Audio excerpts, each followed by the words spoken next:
Do do do, theme song. Do do do, I'm broke so this is my theme song. Do do do, just imagine this is an awesome theme song. Do do, theme song. Left of the box.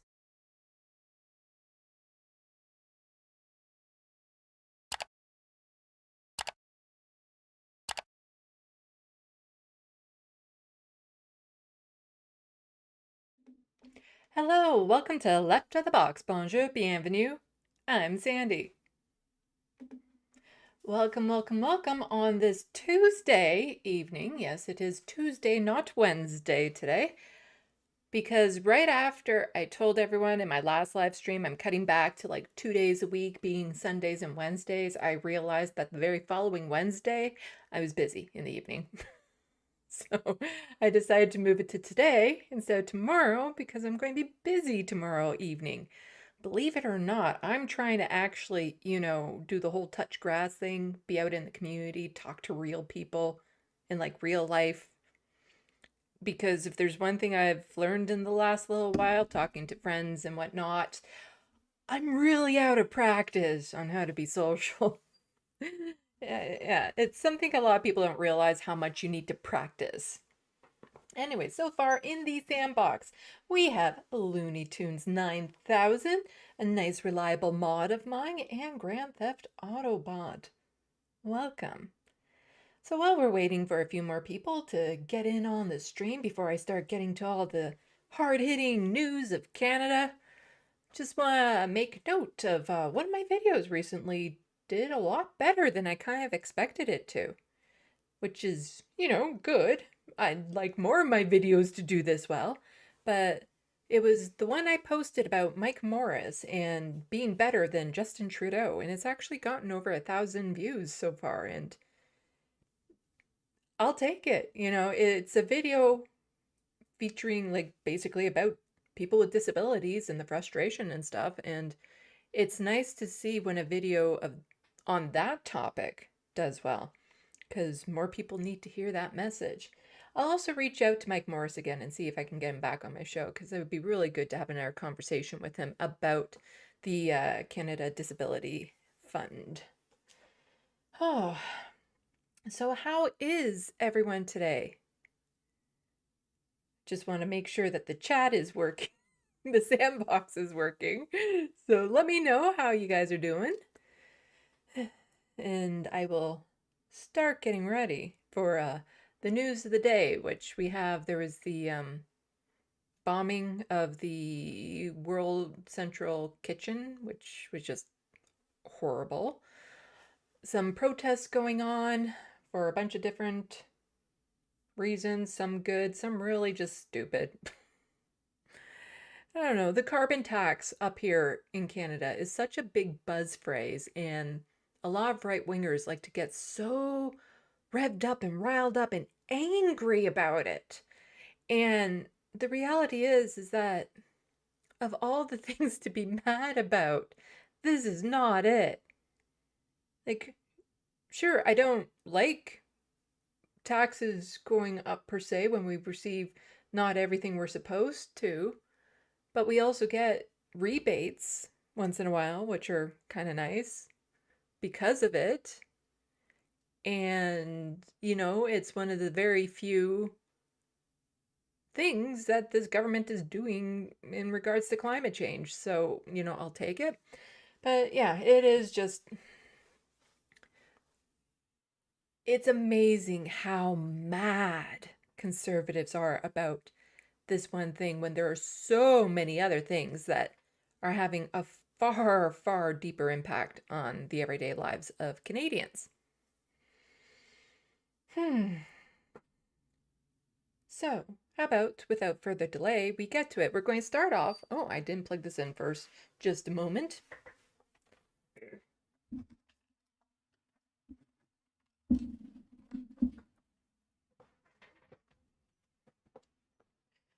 Democracy Now! Actually covers it in their first little opening of their news today. So we'll start with Democracy Now! I'm pretty sure they won't mind me sharing their video. Yeah. It's they've gotten tons of views on it. Like they're doing really well, which is good. Okay.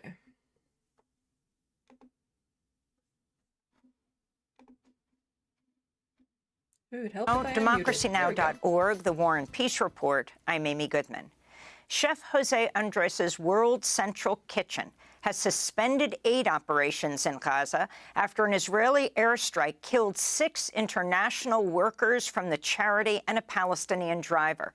The aid workers were struck after they left a warehouse in Deir al-Balah, where they had unloaded more than 100 tons of food aid that had been brought into Gaza by ship from Cyprus. The aid workers were driving in a clearly marked convoy branded with the charity's logo. World Central Kitchen said the attack occurred even though they'd coordinated in advance with the Israeli military. Aaron Gore, the CEO.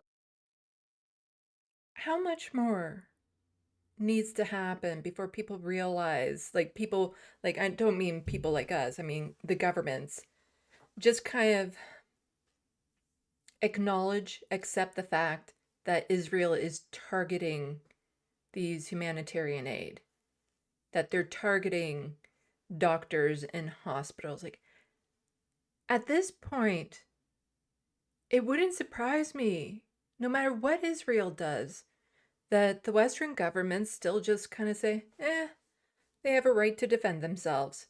Like, at what point is the line? Like, where is the line? Is there a line that it would go too far before our governments finally be like, yeah, we really should stop altogether sending weapons and support and money and maybe start telling them directly for a ceasefire? Like,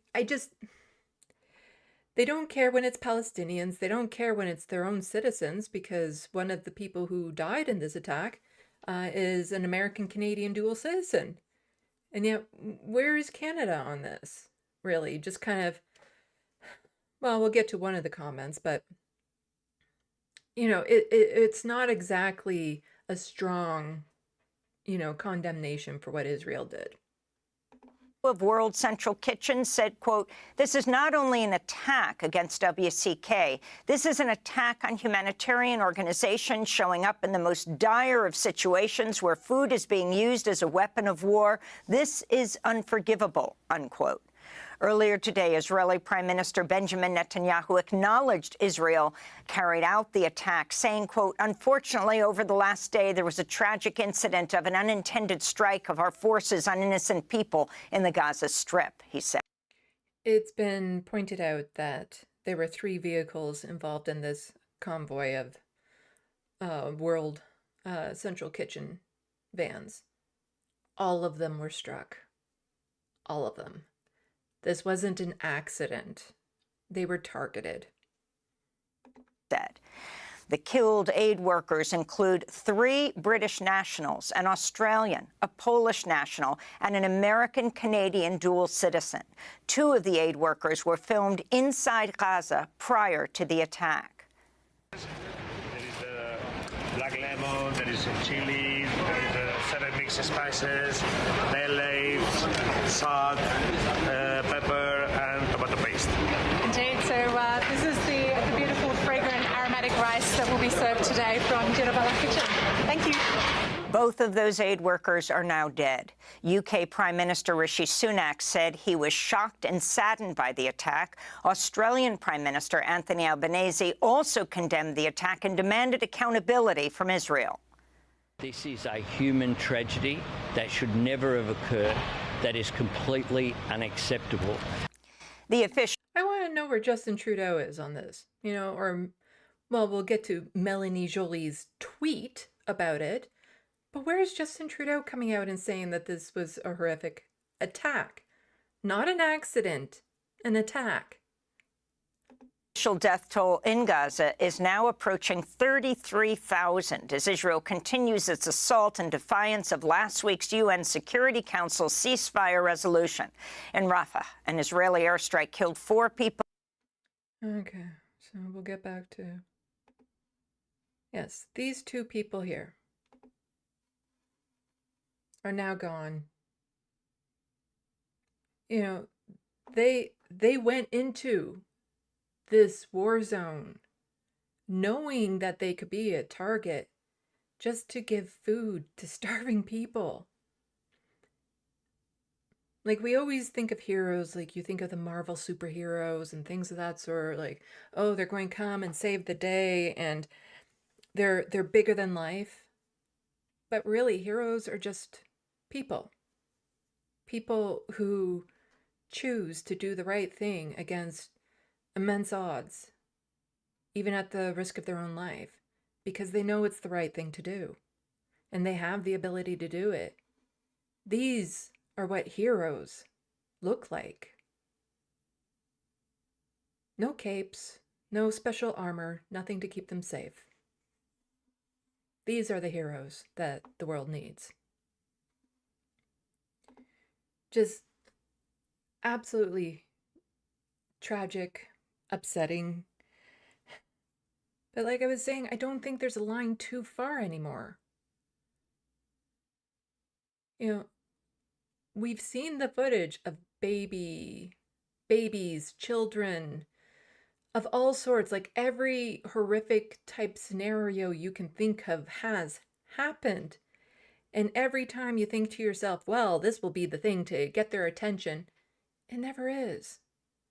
Because you have to keep in mind, they're saying, oh, well, now that they're foreigners, that they're going to actually, the governments might care. But the reality is, no, they won't, because there are Canadians in the Gaza Strip right now trying to get out.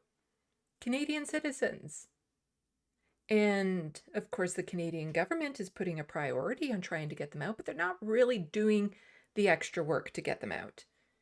And I still just feel so conflicted about that, because yes, I want them to get out too, but why is their life more valuable than a Palestinian without a Canadian citizenship, without a Canadian relative? Why do we put more value depending on what passport you carry on a person? The easiest way to keep all people who are foreign to Gaza safe is to stop the bombing, stop the attacks. That's how you keep them all safe. Palestinians and foreigners, that's how you keep them safe.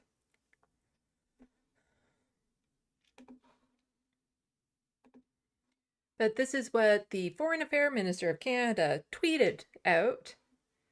I am horrified to hear reports of the IDF strike taking the lives of 7 World Central Kitchen employees in Gaza yesterday, including a Canadian citizen. We condemn these strikes and call for a full investigation. Canada expects full accountability for these killings, and we will convey this to the Israeli government directly. Strikes on humanitarian personnel is absolutely unacceptable. International humanitarian law must be respected. At no point has it been respected by now. Like, at no point has it been respected in this. Over and over and over again, Canada says, well, Israel has the right to defend itself, as long as it's doing it within the realms of humanitarian law. But they've already broken that so many times. Like, I'd be surprised if there's a follow-up to this at all. And it's just, these are empty words. There's no actions to back it up. You get so mad when you see this over and over again, and they're never doing their jobs. They're never doing what, the people want. So frustrating. Beeson has tweeted this out. Stop to think about why they put their logo on the roof of their van, where no person or other car could see it. It was so that they could be seen and not be targeted from people with weapons who are above them. The truth is, Israel aims straight for that logo. And yeah, with all the technology and the weapons, like, what is Canada going to say after all the weapons that we gave them defective weapons, that they wouldn't be able to target that, they wouldn't be able to see what that is with the weapons that we gave them? Yeah, I don't think so. Canada knows very well that it was targeted, that they could see which vehicle it was.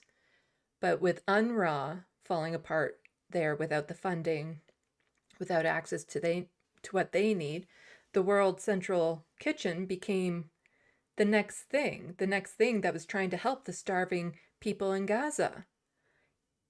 And the Israeli government wants them to starve. They want them to. So they're doing everything they can to stop the organizations that are supplying them with any amount of food. There are people blocking food from getting into Gaza. Zionists that are sitting out there blocking food because they don't want the starving Gazans to be fed. I can't imagine how horrific the conditions are in there right now. What it must be like. I don't want to imagine it. We shouldn't have to. Here's the statement from the World Central Kitchen.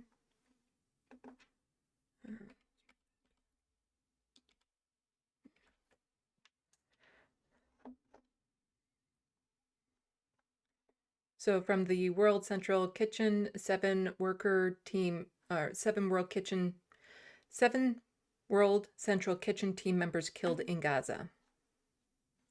World Central Kitchen is devastated to confirm 7 members of our team have been killed in an IDF strike in Gaza. The WCK team was traveling in a deconflicted zone in 2 armored cars branded with WCK logo and a soft skin vehicle. So they were in an area that was not supposed to be targeted. Also, as the Democracy Now! Mentioned, they had also been coordinating with the Israeli government to let them know where they were. This was not an accident. You can't say after everything that they went through to try to make sure that they were safe, that it was an accident. There's no accident about this. Despite coordinating movements with the IDF, the convoy was hit as it was leaving the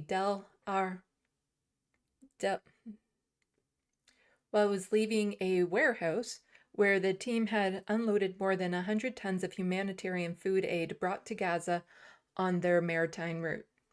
This is not only an attack against the WCK, this is an attack on humanitarian organizations showing up in the most dire of situations where food is being used as a weapon of war. This is unforgivable, said World Central Kitchen CEO Aaron Gore. The 7 killed are from Australia, Poland, United Kingdom, a dual citizen of the US and Canada, and Palestine. I am heartbroken and appalled that we, World Central Kitchen, and the world lost beautiful lives today because of a tragic attack by the IDF.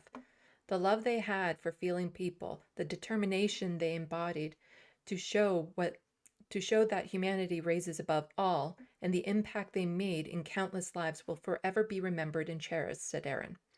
The IDF says it's carrying out an in-depth examination at the highest levels to understand the circumstances of this tragic incident. You don't have to, we understand the circumstances of this tragic accident. We know it. And, I wouldn't trust anything the IDF says about it. You don't trust cops to investigate cops. You don't trust the IDF to investigate the IDF if the IDF does something wrong, because generally speaking, it's intentional. And the saddest part about this, too, is World Central Kitchen is pausing our operations immediately in the region. We will be making decisions about the future of our work soon. So Israel got what they wanted. They wanted them to stop bringing food into Gaza, and that's what happened, because the risk is now too high to even people who are foreign to Gaza, foreigners going in, humanitarian workers from around the world. There's no safe zone for anyone. And they don't want to send people in knowing they could just be slaughtered. It is just so sad. So sad. And this is another one. It's the video that was in the Democracy Now! Video. They were killed today by Israeli warplanes, and this is from Nor Nami. So last video shows them cooking meals for Gaza's hungry in the WCK. They were killed today by Israel warplanes in Gaza in disregard of international laws, echoing a daily killing of Palestinian civilians in Gaza over the past 177 days.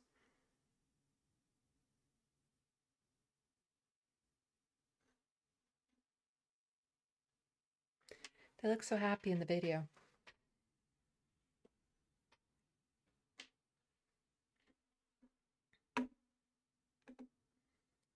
This is absolutely tragic and sad too that, again, so many other people might actually care now that it happened to these people as opposed to the over 32,000 Palestinians that have been slaughtered in every horrific way imaginable.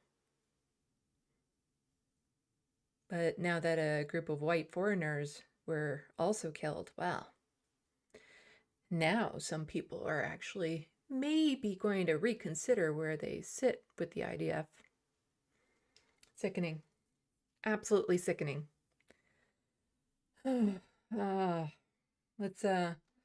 take a quick peek into the Sandbox. Looks like we have a bunch more people coming in. Hello, Z-Myth. Hello, Kelly Bach.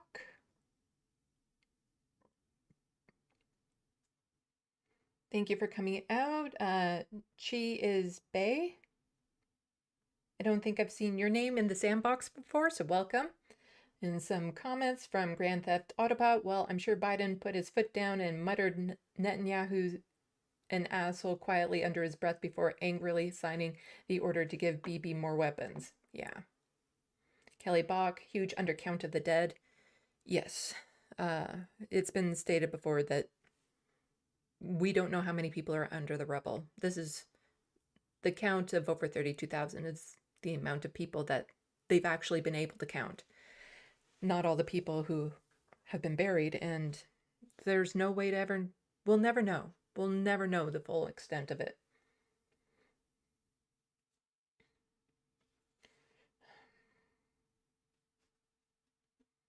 Chi is Bay, bloodthirsty settlers through and through, but let them investigate if they're committing settler colonialism, LOL. And they also said this attack has to almost be a way to deter aid workers while avoiding short-term responsibility with Biden's help. Yeah. And it's worked, you know. The World Central Kitchen has halted its work in the region because of this, because they know the people they send in there now will be actual targets.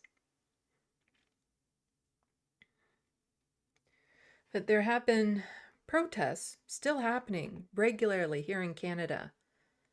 And one happened just this past March 30th, which I believe was Saturday in Toronto. But, you know, these crowds are still getting big. They're still out there. And the cops are starting to get a little annoyed that they actually have to work for the over $1 billion budget that they have.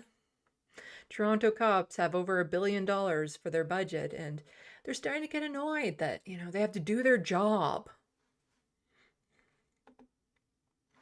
So multiple people arrested at a pro-Palestinian march in Toronto. Multiple people were, and this is from City News. Multiple people were taken into custody following a pro-Palestinian rally march through the downtown core on Saturday. And these have been regular occurrences for months at this point. Toronto police say the driver of a truck towing a trailer was taken into custody for contravening the Highway Traffic Act. That man was allegedly driving with occupants in the bed of the truck while it was in motion.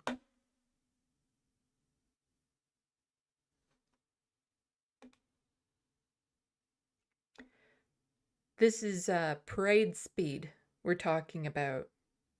And there were people in the back of the truck while it was in motion. And, you know, that, I know cops crack down on that sort of thing all the time. Yeah, you're seeing my sarcasm there, huh? Uh, no, people do this all the time and the cops don't care, but they're starting to get really impatient with these crowds, that it keeps on happening, these protests. And for the most part, the protesters have been well behaved and the cops are really getting annoyed with it. So they're just looking for any excuse to arrest them at this point. So the driver has been charged with stunt driving and his license has been suspended for 30 days while the truck has been impounded for 14 days. Yeah, stunt driving, going at parade speeds with people in the bed of the truck. Because, that's not like any other parade float. For safety reasons, officers have been cautioning demonstration organizers and drivers specifically for over a month about not having people in the bed of their truck or attached trailer while it is in motion, police spokesperson Lori McCann tells City News. We made it clear that this stipulation would be in effect at all demonstrations. Oh, it's a good thing that they weren't the ones that were looking after the trucker convoy in Ottawa. Because, well, they would have done the exact same level of job as the Ottawa police did, actually.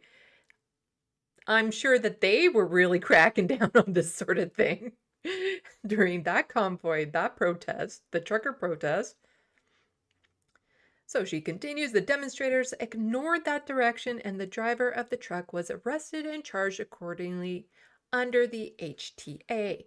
Police say they were seizing the truck and demonstrators became aggressive and assaultive towards officers. It is alleged that one woman threw horse manure at the officers.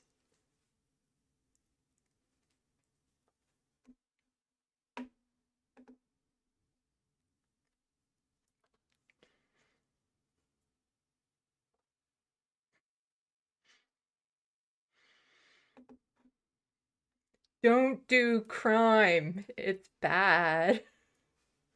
Don't.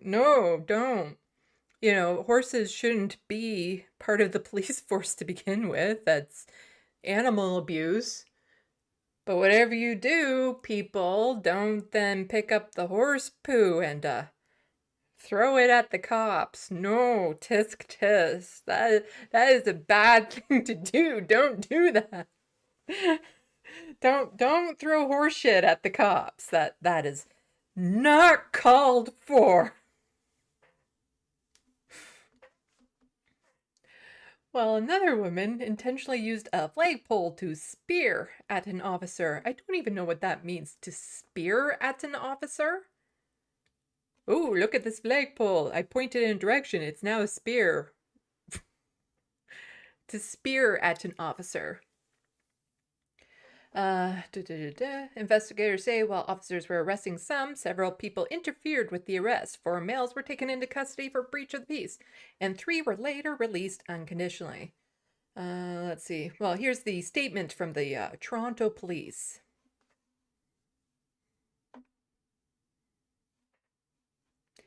At a protest on Saturday, March 30th, protesters became physically aggressive towards officers when police lawfully executed an arrest and seized a vehicle under the HTA. Consequently, multiple protesters are now facing charges for assaulting police with weapons. Horse poo is a weapon now. Armed and dangerous with horse poo. So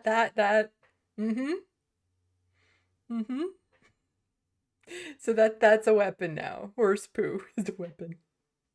There are so many situations. Drop the poo! Drop the poo! I'm telling you, drop the poo!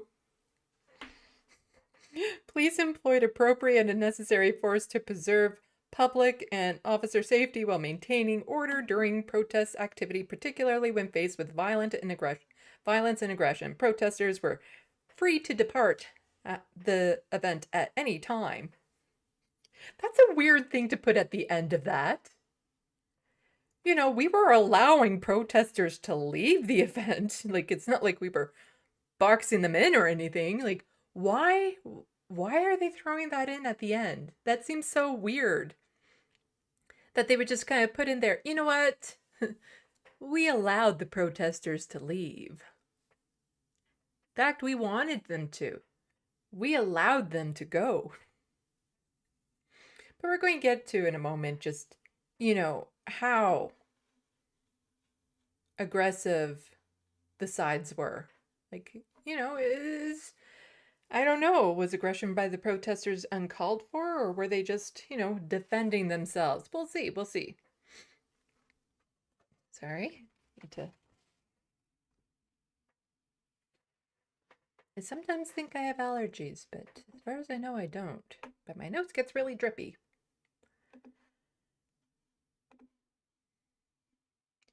So here we have Toronto police make arrest during weekend protests, draw criticism from demonstrators.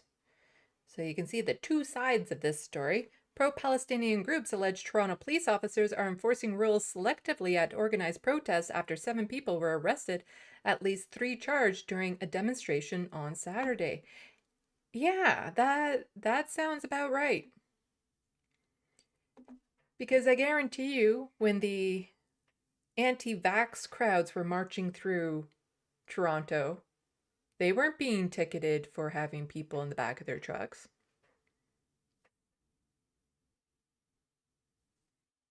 The police tend to crack down on one kind of protester more than another kind. So the police released that stupid statement. A man was allegedly observed in the protest driving a truck with people. We know that.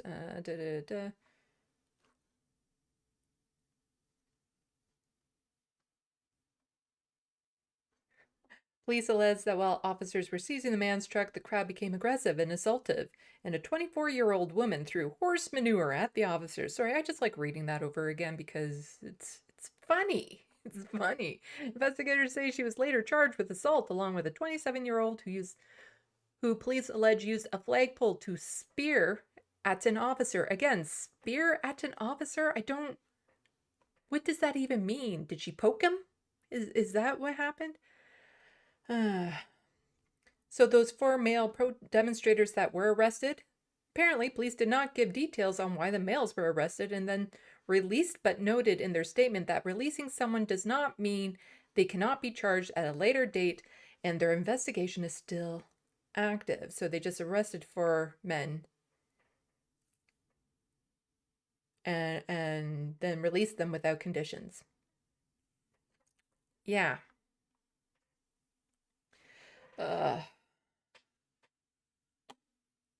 But let's see. We have this tweet thread here from The Grind, and they are an independent progressive magazine in Toronto. Hours into Saturday's Palestinian Land Day rally, peaceful thus far, Toronto police stopped it, deployed over 100 officers, rode horses through the crowd, knocking people over, injured several, and arrested 6. Here we'll share some of what happened, and an article is coming. That sounds a little bit more different than what the police were saying, because, yeah, these protests have been going on for a long, long time, and part of the reason why they have been allowed to, because they should be allowed to in Canada, but they've been allowed to because the people in these protests have been very peaceful. And I think the cops are just getting a little annoyed with that. Palestinians mark Land Day every year on March 30th to commemorate 6 unarmed Palestinians who were killed and more than 100 injured by the Israeli army during protests in 1976 against the Israeli expropriation of Palestinian land. In Toronto yesterday, the march left Yonge and Dundas and went around downtown. So around this time, police yanked a small woman off the bed of the truck, as seen in this video on Oakville for Palestine in Instagram. Let's see, can I play that?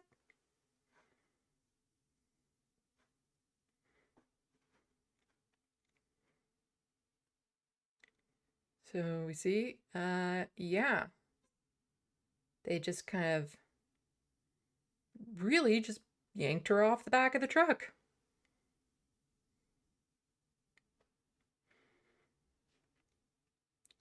Gee, I wonder why people might start getting aggressive towards the cops if they're doing that sort of thing. After some relative calm, the rally stopped and people waited around, blocked from going forward. Police numbers, oh, that's interesting. They were blocked from going forward, but the police did allow them to leave eventually. Police numbers swelled, and then police started pushing the crowd all along their lines, knocking people over and making 5 more arrests, 6 in total. This video shows one person bloodied in the face after an arrest where they were pinned to the ground by police. Later in the video, you can see mounted police going through the crowd. Closer video of that in a few tweets. And yeah, he looks very injured from being smashed down to the ground by the police, who, again, they have no idea why the crowd suddenly became aggressive towards them. Here's a photo by Joshua Best of the person from the video after being taken and arrested. And I'm just going to scooch past that because it's not a pleasant picture. In this video, a passerby with no involvement in the rally, according to multiple sources, is taken down slowly at first, then tackled and pinned to the ground by at least 4 officers and taken into custody. Still not seeing any reason why people might start getting aggressive towards the police. No, none whatsoever. I'm not saying they deserve to have horse poo thrown at them. That's not what I'm saying. I'm not saying that. Around then, a line of police on horses with riot visors on, which the horses often do not have, came through the crowd near the parked truck in the street, knocking people over and nearly trampling them. Vid from Patty in HD, who says the police simultaneously pushed people over. So who's the aggressive ones in this? Huh? Toronto police? Who's being the aggressive party in this?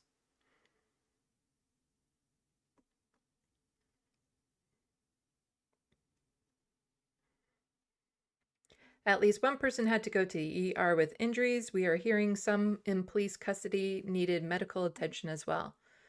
People gathered at 51 Division to wait for people to be released from custody. After several hours, everyone was released. Around that time, according to multiple people, there a speeding police car nearly hit several people. When asked why they escalated their use of force for protests so similar to those of each previous weekends for 6 months, the Toronto police did not respond directly. They instead cited the traffic violation, the 5 other arrests, and forthcoming media release. There's a ton more video, and we are looking over it. Article going up soon. We will comment and email if you have any more information. More videos of the horses. The horses there should not be police horses. Like, that is just animal abuse to put those into crowds like that with all the noise and the people and the conditions and lack of protection. Oh, and apparently that photo, there's a correction, that photo was taken by Brian Cheam. Oh, and here's the article. So tell you what, I will put this article in the description box below so that people can read through it and see all the details. So I will remember to do that. This will be in the description box below for people to read. And I highly recommend that you go to the grind and read it. Yeah, just,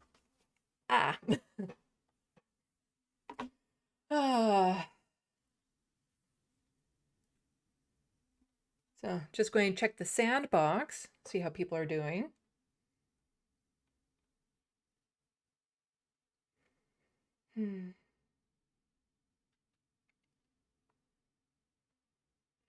Thank you, Looney Tunes, for putting a reminder that I am not going to pronounce people's names correctly, because I never do. I always find it funny that, like on the Majority Report, they get on Sam's case about not being able to pronounce things, and it's like, yeah, he is like an auditor magnificent compared to me.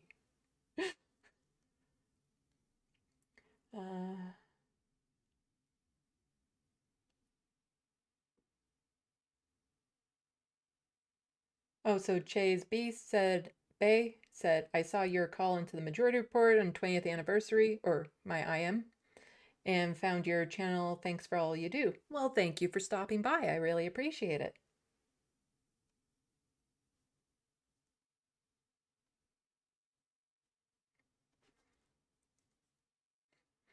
And Chase Bay also says, now that's what I call horsepower. And Grand Theft Autobot, stunt driving, like someone out of the Dukes of Hazzard. Yeah, it's...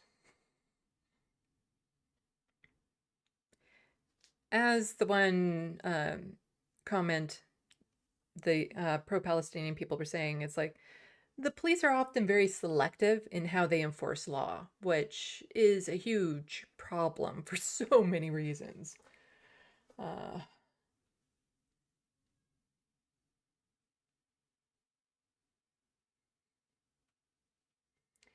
Jay's Bay, what is going on with Canadian healthcare? I heard something about Doug Ford guy trying to privatize it more or something.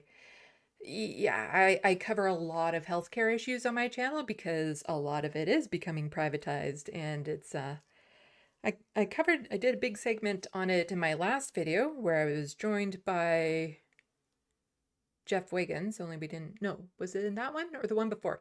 Anyway, I regularly cover the healthcare situation here in Canada and how it's deteriorating so fast.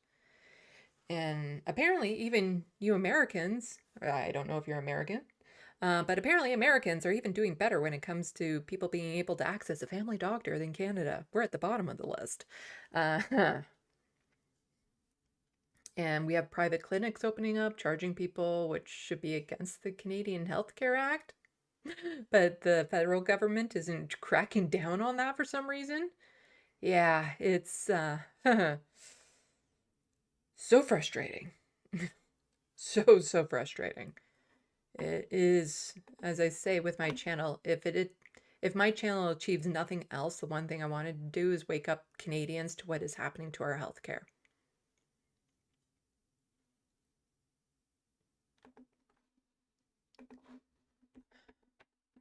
Let's see.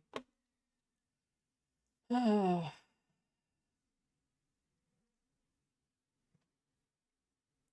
Again, looking. Okay, so there's another announcement that happened recently in the news that, the Liberals have, in my last video, this one I know for sure, in my last live stream, I went over Justin Trudeau announcing the Renters' Bill of Rights, and I was commenting how, it looks nice, but he needs buy-in from the provinces and he needs buy-in from the banks in order to achieve that. And in the end, it doesn't actually help renters. The idea that, oh, we can now see what the landlords charge people before us so we can negotiate better. Like that's an option. And it doesn't actually do anything to help afford rent or anything of that sort. It is just so performative. It looks good on paper, but in practice is non-existent. Well, credit where credit is due. This is also another announcement from the Liberals, and the reason why we're getting all these announcements right now is we have the budgeting bill is being read in a couple weeks. There's a word for it. I can't think of it right now. And because of that, they're starting to announce what's going to be in this bill. So this is objectively good of the Liberals to do. Federal government commits to the creation of National School Food Program. Government commits $1 billion over 5 years. The federal government says it will launch a national school food program hoping to deliver meals to an additional 400,000 children per year. Prime Minister Justin Trudeau and Finance Minister Chrystia Freeland made the announcement during the an event in Toronto on Monday, the latest in a series of public appearances by the Prime Minister and his cabinet minister ahead of the federal budget plan for April 16th, and that is what I was referring to earlier that I was messing up. The federal budget plan. We want all kids to have the best start in life, including the most vulnerable, Trudeau said. When a kid wakes up before class and says, "I'm hungry," it means we all have more work to do as a school, community, and as a country. The federal government will spend $1 billion over 5 years to implement the program. That figure mirrors a 2021 campaign promise made by the governing Liberals. Wow, they're actually doing something they promised. That's wild. They're not very good at following through with their promises. Freeland said the government hoped to have the program in place for the 2024 to 25 school year. Now, here's a very important point. Like, this next part is really important. And I think, the Conservatives, when they're already crying about this, need to be aware of it. Canada is the only G7 country that does not have a national school food program, according to the Breakfast Club of Canada. Advocates have argued that the national program is needed to fill gaps left by a patchwork of provincial, local, and charitable programs that are under strain due to low resources and high food prices. So, this isn't just about the fact that food prices in this country are going out of control and people are struggling, but it's also just getting us up to par with the other G7 countries. Because not every child that will benefit from this program is going hungry at home. But this is meant so that all children have equal access to this food, so nobody is left behind and nobody is singled out. And the fact that we were the only G7 country that does not have a national school food program, it says a lot. And it's good that we're finally falling in line with that. Canadian families are struggling with inflation, pushing food prices to stratospheric levels. We know that National School Food Program would help children and youth access nutritious food, which would then support their meal health, behavioral, and study habits. Debbie Field, coordinator of the Coalition for a Healthy School Food, said in a February 27th media statement. The school food program, okay. So we'll skip down to closer to the bottom. Last December, Conservatives voted against private member bills that would have established a national framework for a school food program. During an event in BC on Monday, Conservative leader Pierre Poilievre said the food insecurity for children was a major failure of Trudeau. We'll get to that.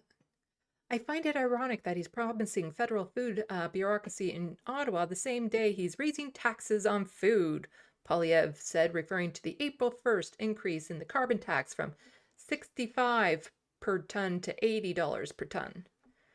Pierre has harshly criticized the Liberal government for its handling of the economy and blah, blah, blah, blah, blah. Well, actually, listen to both of their statements, both Justin Trudeau's and Pierre Poilievre's statement on this.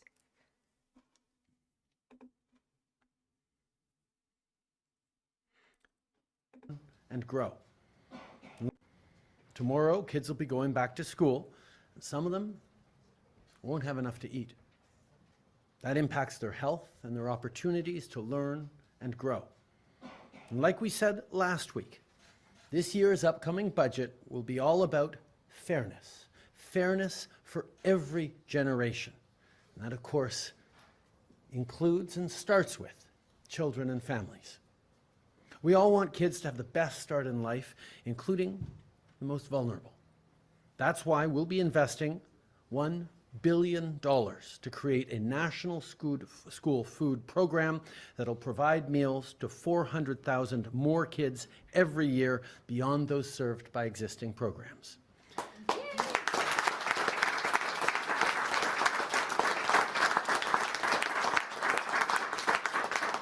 We'll work with provinces and territories and Indigenous partners towards ensuring every child has the food they need. Objectively, this is a good. I'm glad they're doing this. I have my qualms about the Liberal Party, no doubt about that, but this is a good thing. I approve as a radical leftist progressive person. I approve of this Justin Trudeau message. Now we'll get to see how Pierre Poilievre responded to this news. Support a national food school. Hi, Claire Palmer, CBC News. You spoke quite a bit about food insecurity, and I was wondering if you would support a national food school program or school food program, and why or why not. Well, after 8 years of Trudeau, 1 in 4 school children is going without enough food. Okay, let's just backtrack a moment there. What did she ask? Program, and why or why not. About food insecurity, and I was wondering if you would support a national food school program or school food program, and why or why not. See, she's asking him simply, do you support this national food program? Do you think he's going to answer that directly? Well, after 8 years of Trudeau, 1 in 4 school children is going without enough food. That's a major failure for Justin Trudeau. This is after 8 years of promising that he'd help the middle class. Well, now, by his own admission, 1 in 4 kids don't get enough food. And this is not just a federal government issue, it's also provincial, it's also municipal, especially in provinces that are led by conservative governments. The cost of rent, the cost of food has gone skyrocketing up. When it comes to big issues like this, you can't just put the blame on one level of government when all are involved. And we get into the stupid jurisdiction all the time in this country, and it's used as an excuse of just blaming each other for why things aren't getting done instead of actually doing what needs to be done. So the instant Justin Trudeau does something that is a positive, of course the Conservatives have to argue against it and say, well, jurisdiction, or this isn't good, or look at how bad he's been, and blah, blah, blah, blah, blah. This has been an ongoing problem, Conservative or Liberal. They're the only two parties that have been in power in this country, and we're in this situation because of both of them.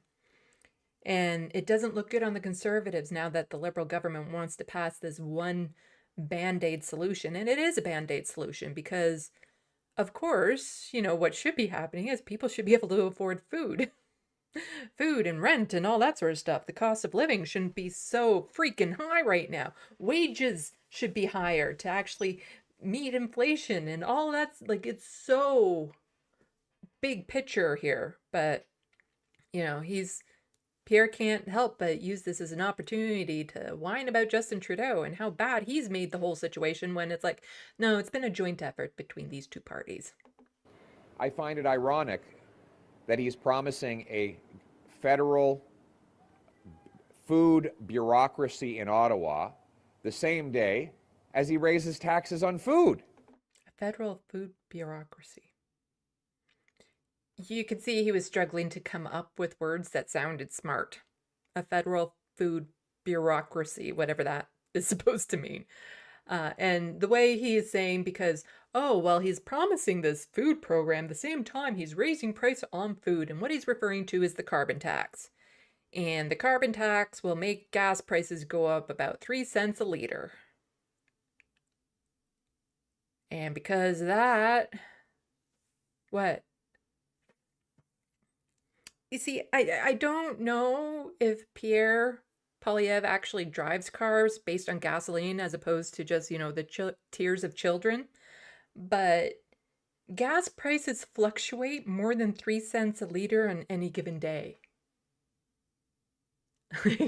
It's not that big of a deal. Do I like it? No, I'm broke.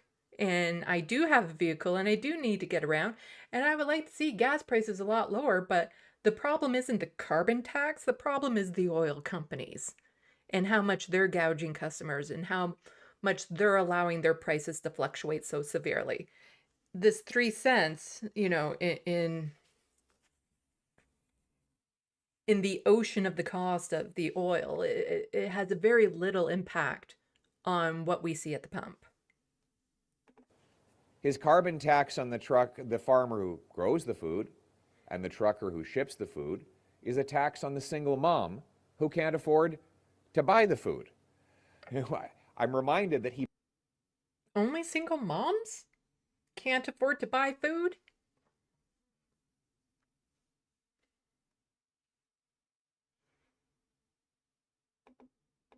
The farmer who grows the food and the trucker who ships the food is a tax on the single mom who can't afford to buy the food. Ah, okay, so the single moms, you know, he has to make it sound like he cares about the single moms, so he has to, you know, kind of shoehorn that in there by saying the single moms can't afford food. You know, you have the farmers and the truckers, but they're working, so they can afford it, but the single moms, no, they can't afford it. Because it's not like there's any single dads out there either, and it's not like there's any couples out there that are just struggling to get by.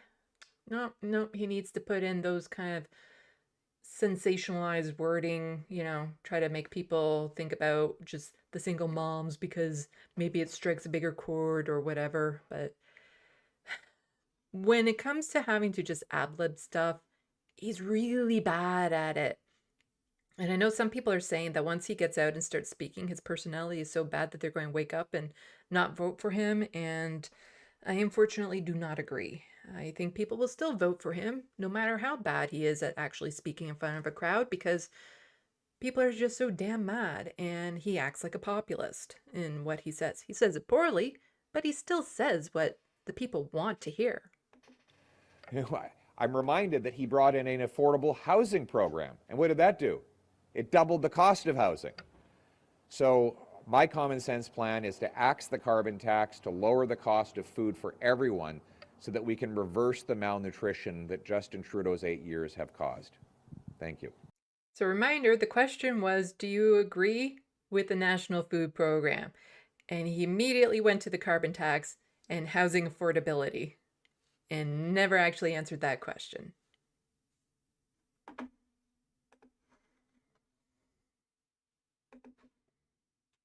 So this is from Matthew Green. He's an MP, NDP MP. And he says, why are your grocery bills so high? So Loblaws can pay their new CEO $22 million for 6 months of work. Makes you wonder how much they're paying Pierre Poilievre's campaign manager, the Loblaws lobbyist. Interesting. Pierre Poilievre, you know, whining about Justin Trudeau and how much food is and things of that sort.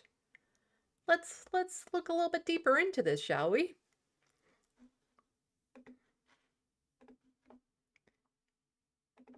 So we have Trudeau says Poilievre aide lobbied for Loblaws. Tories call that pathetic.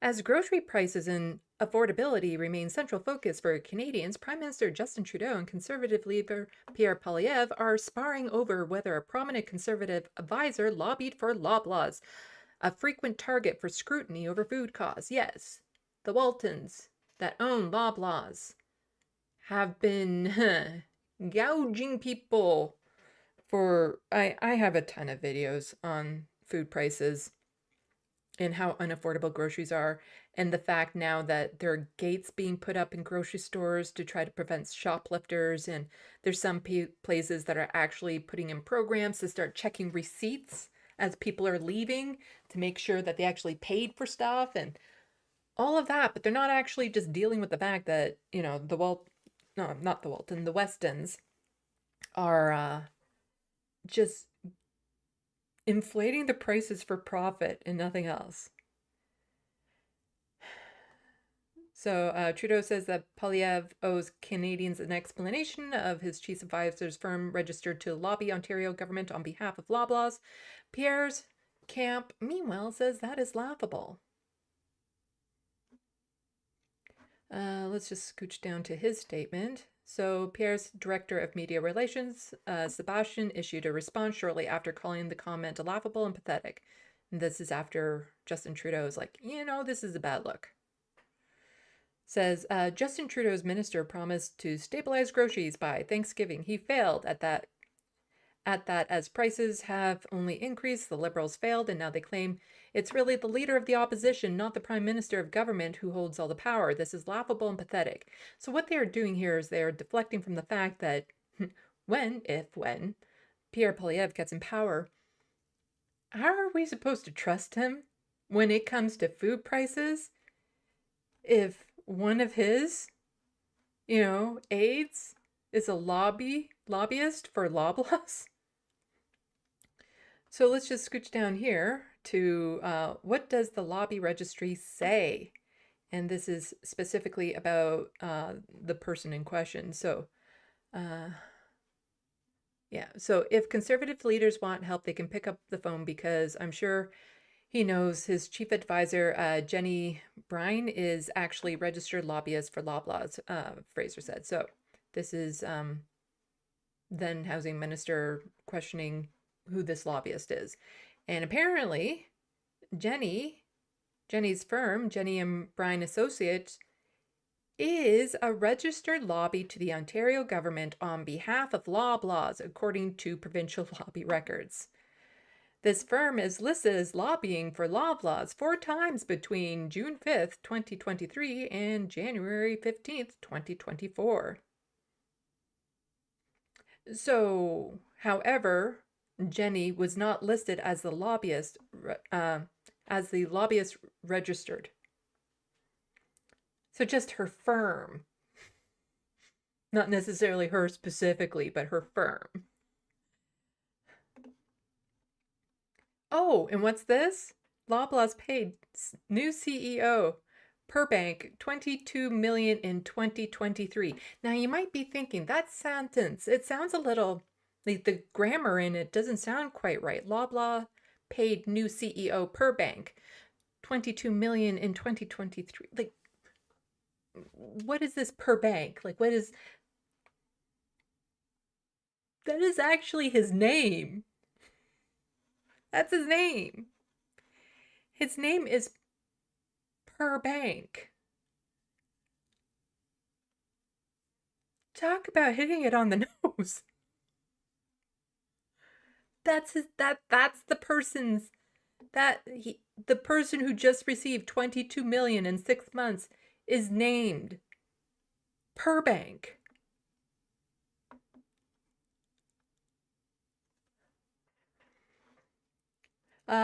Loblaw paid its new chief executive, Perbank, $22.1 million last year, including a one-time $18 million award to replace compensation that he forfeited by resigning from his former employer. Mr. Bank took the top job at Canada's largest grocer on November 1st, replacing Galen Weston, who remains chairman of the board on Loblaws, controlling shareholder. His package include $1.315 million annual salary, a target annual bonus of nearly $2 million, and a target of $7.2 million in annual long-term incentives for the current year. Since Mr. Bank assumed his position just 2 months before the end of the year, he received lots of money. Lots, and bonuses and money, and lots. And this is while people are starving because they can't afford the food in the grocery stores that these people own. The sign-on package included lots of money. Lots and lots of money. And Mr. Bank, that's his name, Mr. Bank, was previously CEO of another corporation where he got lots of money. So we just have somebody named Perbank making lots and lots of money. Skip down here. Loblaws has faced some particular criticism as well. Late last year, after backlash about the stores canceling 50% discount for food nearing its expiry date, the company backtracked on that plan. Recently, some shoppers have taken to social media to call on boycott of Loblaws' own stores.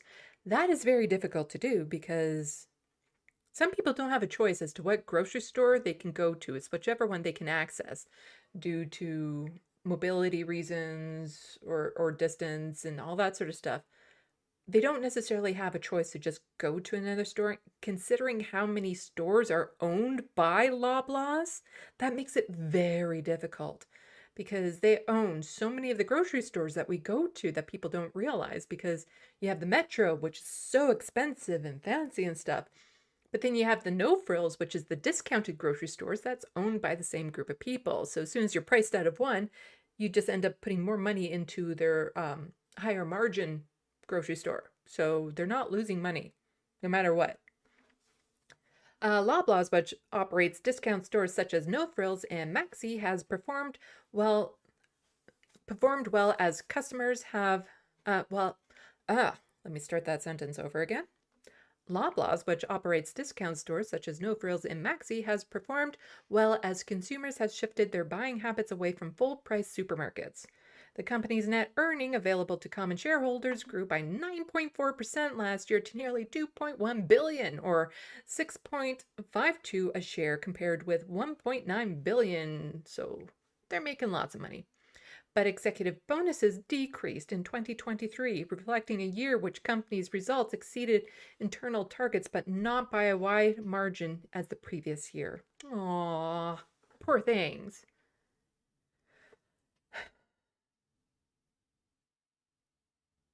So what else are they doing? They're also doing shit like this.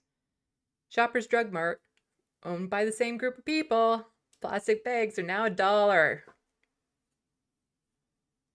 You have to pay $1 for a plastic bag when you do your own self-checkout and then have your receipt checked to make sure that you're not stealing. Although plastic bags aren't really a thing. Oh, no, right. They reversed that. Never mind. We used to have a thing where single-use plastics were banned, but then really insane people went to the courts and got that repealed. Because, capitalism, environmentalism, all that sort of stuff. Just, nope, we need to have those single-use plastics no matter what, even though a lot of companies and stores and everything had already switched over to paper bags and reusable bags. We gotta keep on polluting those oceans. So this was a funny tweet by somebody, Barney Panofsky's best intentions. Conservatives yesterday, he has risen, talking about Easter, and conservatives are all like, ooh, Easter, Easter, Easter. And conservatives today, feeding hungry kids is provincial jurisdiction.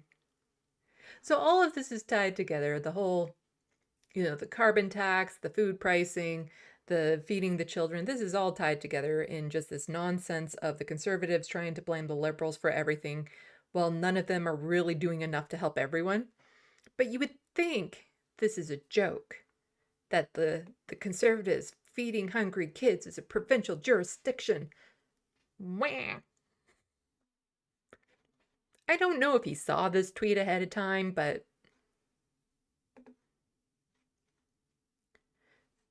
so this person is an advocate for dialogue over division, cross-examined Prime Minister Trudeau, still asking, when did the government become so afraid of its own citizens?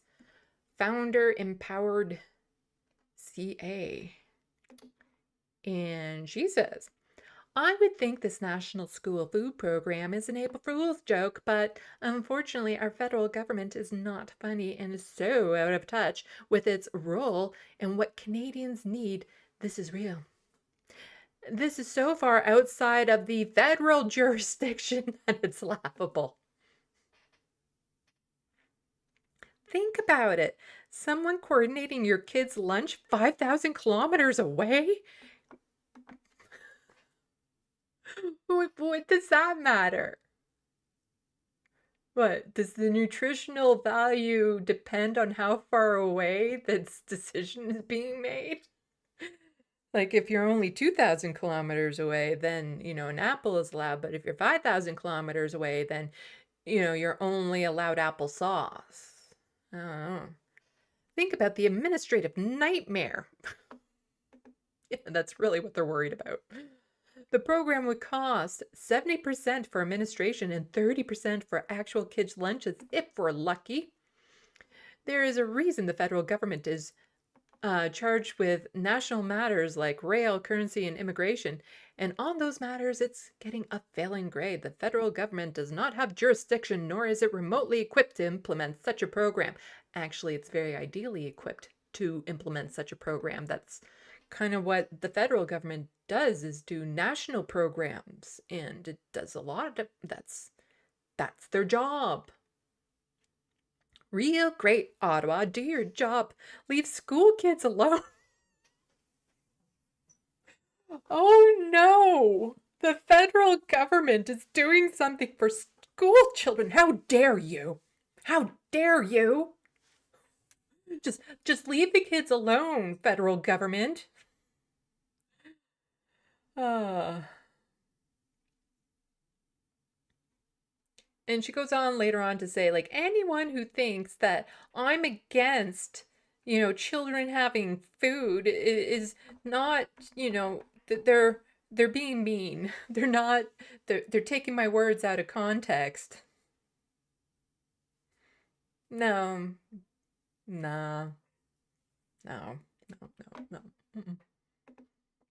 But a little bit more on the gas tax, which again is all tied together with this. Pierre Poilievre wrote to Prime Minister Trudeau asking him to listen to premiers and call an emergency meeting of all First Ministers to discuss the carbon tax crisis. So he doesn't want an emergency meeting about the housing crisis, about the crisis of food, about the crisis over in Gaza. He doesn't want an emergency crisis about that, but 3 cents a liter on gas, it's a crisis.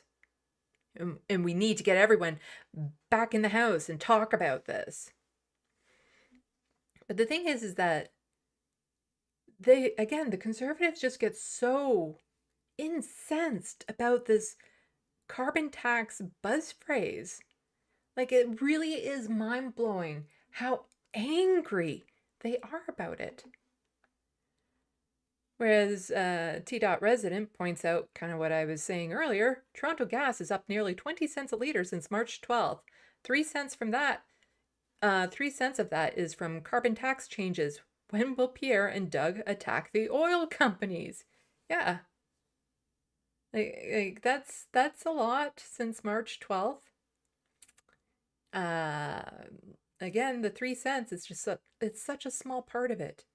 There's so many other ways that the gas company and oil companies are ripping us off.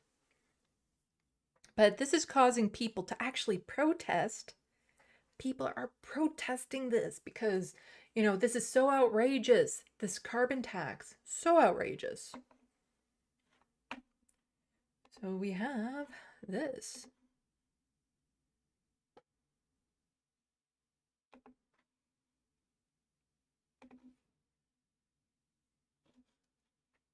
Honking in support. There are many here honking in support, others in frustration as hundreds of protesters take over much of the Trans-Canada. Very similar to what the trucker convoy looked like right here. Grinding Easter weekend traffic to a one-lane impasse on the politics of pollution. Well, it's ridiculous. Like, they're just creating more chaos. So we're pumping a whole bunch out because we can't get down the road. Those who pass silently are labeled as supportive to a government. So you notice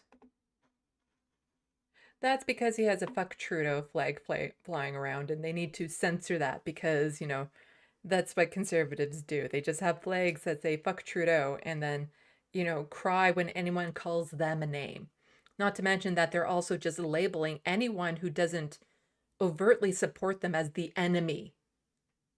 If they don't honk in appreciation as they go by, then they're the enemy. They're against us. To a government pushing up the price on carbon as many struggle to afford the basics. I just wonder if this little protest here magnified all across Canada, how many voters that represents in the next election. We need our... We'll get into this in a moment. Our freedom, we need our rights, and we need to be able to pay our bills. And I'm not scared for me, but I'm scared for my children, and I'm scared for my grandchildren. Yeah, scared that they might not be able to pay their bills, but breathe the air. Not scared about that at all. Not being able to have clean drinking water, no worries. But, you know, that 3 cents on gas, whew, that's what you gotta be worried about. And to some extent, I do have some sympathy for this woman. Because, you know, it is an immediate need thing now. You know, the paying your bills, making sure that there's a roof over your head, making sure that you can afford food. Like, those are the immediate needs.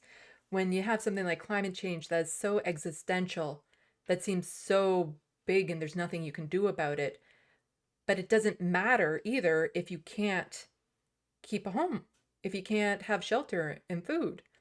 And so to some extent, I do sympathize with this woman because the cost of living is so high and it's not getting easier. It's getting worse. Like Gen Zers, they'll never even be able to afford to rent an apartment on their own, let alone buy a home. It is just, it's getting so outrageous. And so I can understand and have some sympathy for this woman. The next woman, not so much. So that's why we're here. As Axe the Tax protesters target busy highways and provincial borders across the country, the Prime Minister maintains the $15 per ton increase will be returned to most Canadians in rebates. And many economists suggest the policy does incentivize changes. And that's the driver of carbon pricing, that it makes the alternatives to emissions less expensive. And the fact that you have purchasing power from the rebate doesn't mean that you will necessarily continue spending exactly or continue using exactly what you did before. Changes of little use to some who don't see the point. Climate change is just a hoax. I have no sympathy for this woman here. Just a hoax like everything else. Some who don't see the point. Climate change is just a hoax like everything else. Axe the tax, gang! And others who simply want. Yeah, you know, no matter how much you might think climate change is just a hoax, it's still going to affect them. Still going to hurt you. Climate change doesn't care if you think it's a hoax. Your home will still burn down in a forest fire or be washed away in a flood. They have to learn the hard way, and then they'll still blame it on the Liberals some way or another. To break. I just wonder where the end will be. Like, when will enough tax be enough tax? Sarah Offen, Global News.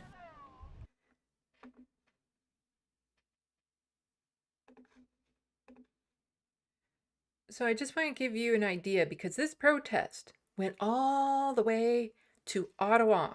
All the way to Ottawa. Because, you know, it's so important and so big. And that guy was wondering, you know, if everyone across the country that felt the same way as him went out to the polls. I'm not worried. Quite the turnout for a protest against the carbon prices increase. I think we're safe. It's just the media likes to cover them because, you know, again, the media is very biased on who they choose to cover and all that sort of stuff.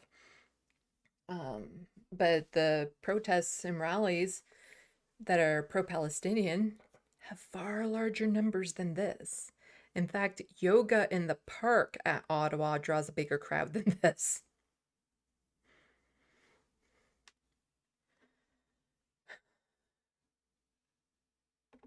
The thing is that if Pierre Poilievre didn't bring it up at all, none of them would care about the carbon tax at all, because it has such little impact on our lives. It really does. When there's so many other things out there that have such a big impact on our lives. And food prices are one. And it's like, oh, now they're saying that the food prices are high because of the carbon tax. And it's like, the food prices have been high for years. Okay, the carbon tax has just been effective, like this new increase has just been effective since the 1st. It's not the thing affecting the food prices. It's the greed that's affecting the food prices. It's the Westons that are making millions upon millions of dollars. That's the problem. Or the affordability, the housing crisis. That I've explained in other videos. Again, federal, provincial, and municipal are all at fault.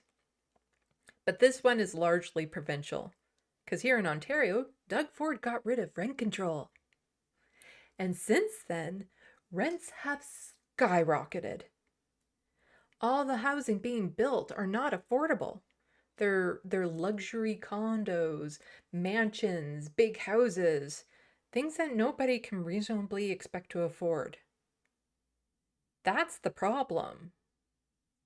But they'll never actually do something about the problem, because when people are stressed and suffering and struggling to try to get food on the table and keep a roof over their head, then yeah, it's easy for them to express that in anger and rage, and to have the Conservatives then just kind of take that and focus it on something that doesn't matter, something that won't make that big of a difference, that won't change the reality that they're facing every day, but it gives them something to at least vent at, something to focus that anger on. It's so frustrating that we do this year after year after year, election after election, because, okay, so we get Pierre Poilievre in, but when all of his policies fail, then it's because of what the previous Liberal government did. Or then it's because the provincial leaders who are Liberal, it's their fault. They're never willing to take accountability. They're never willing to allow the other side to have a win.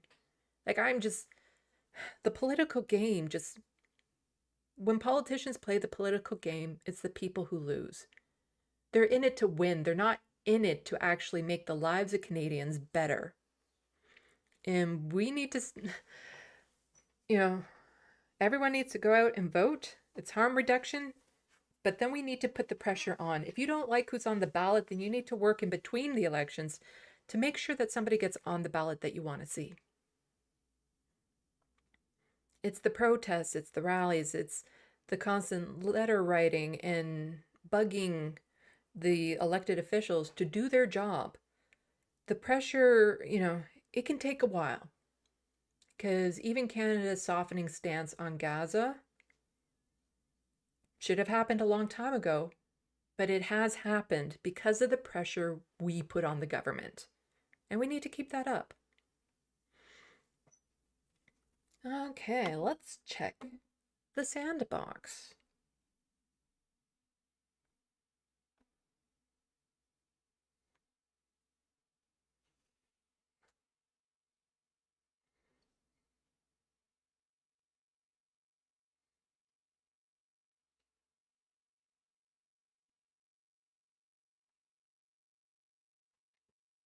Let's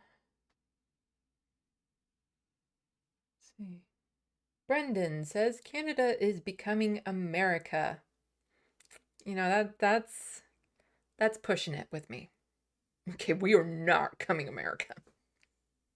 We might be implementing more American policies, but no, I will never say it. No, okay.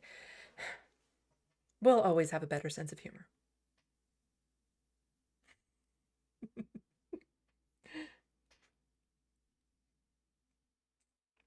An appreciation for the poutine.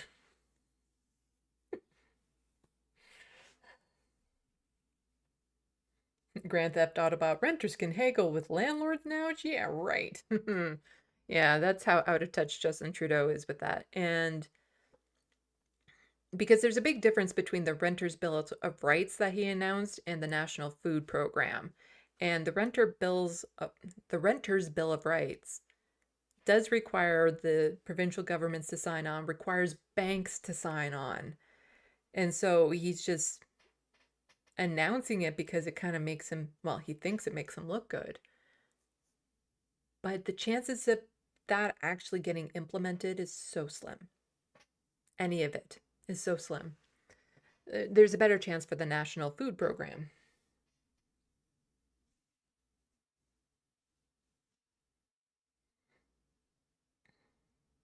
Hello, MIDI doctors.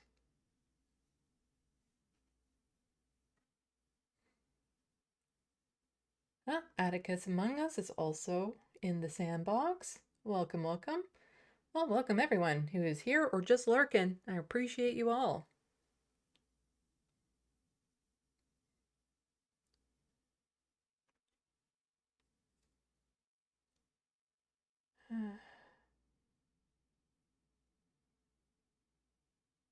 Grand Theft Autobot and Pierre Polyev with the deflection. Yes, that's...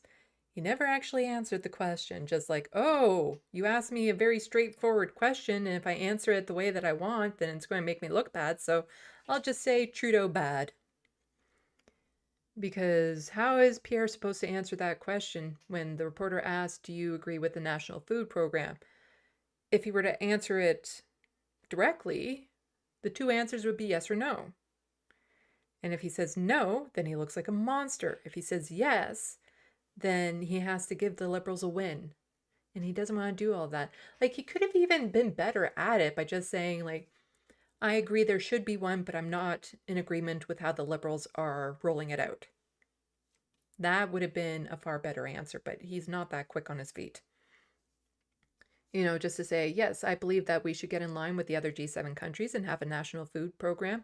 A country as wealthy as Canada, there's no reason why we shouldn't have that. But how the Liberals are planning on unrolling this national food program is weak and ineffective. And I have a much better way of doing it, so vote for me. See, just like that. He could have said that and it would have been so much better. But he's not that great on his feet. Again, unfortunately, I don't think that's actually going to harm his chances of getting into office.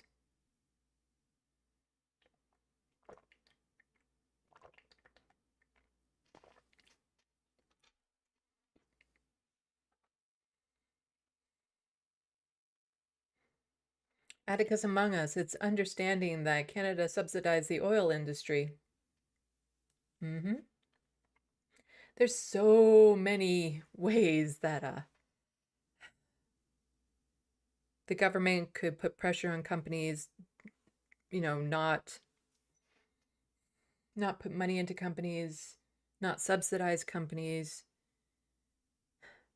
Like, I think, like, part of the reason why I'm so motivated to do this channel and get the progressive message out there to Canadians is we can change the system here.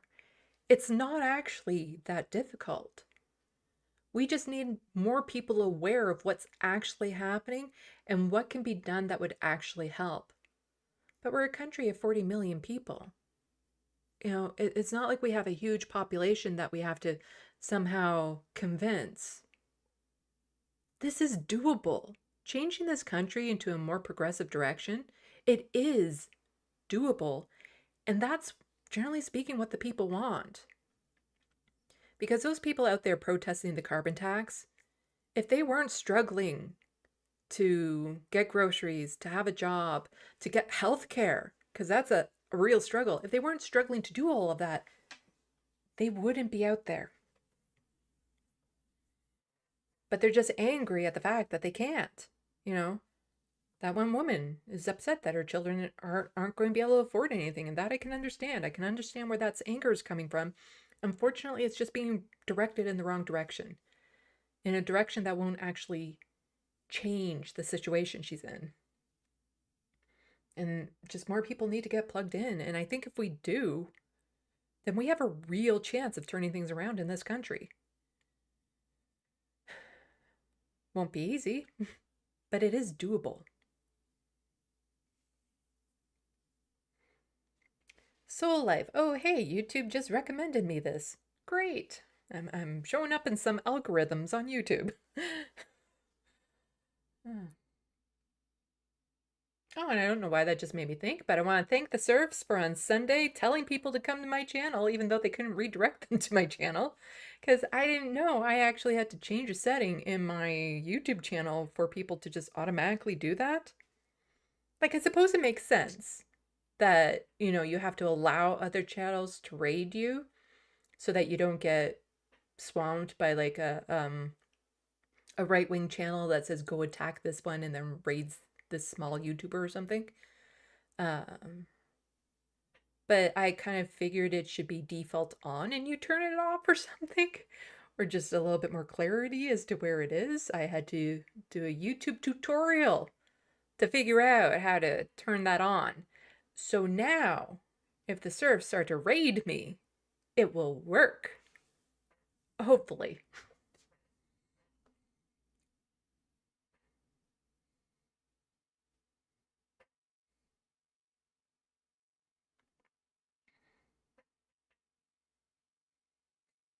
Atticus among us, don't get caught stealing the plastic bag. Yeah. In Grand Theft Autobot, for a while we had paper straws. They were weird, but I got used to them. And some of the paper straws that we ended up getting were actually not that bad. You know, Tim Hortons has moved to one that is really, it's not that noticeable how bad it is.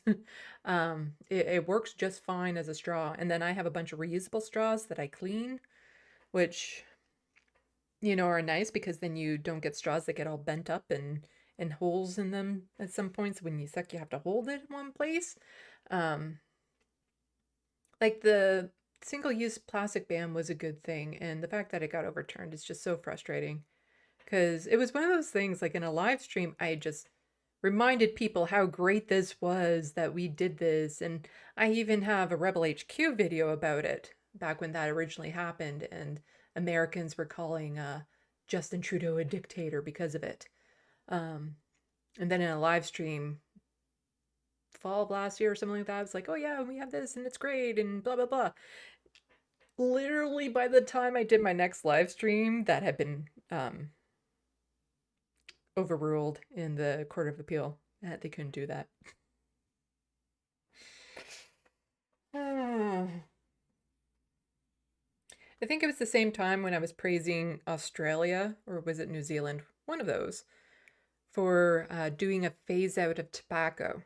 So cigarettes, so only people of a certain age group would be able to buy it, and then that would increasingly get higher and higher, with the idea of phasing it out of the country, and, you know, this really objectively good thing. No.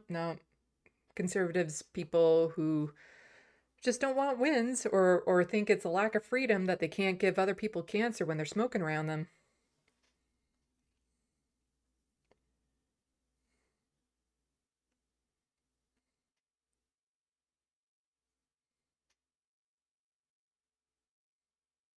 Soul Life, our state bans single-use plastic bags, but I see my boss using reusable bags like single-use now.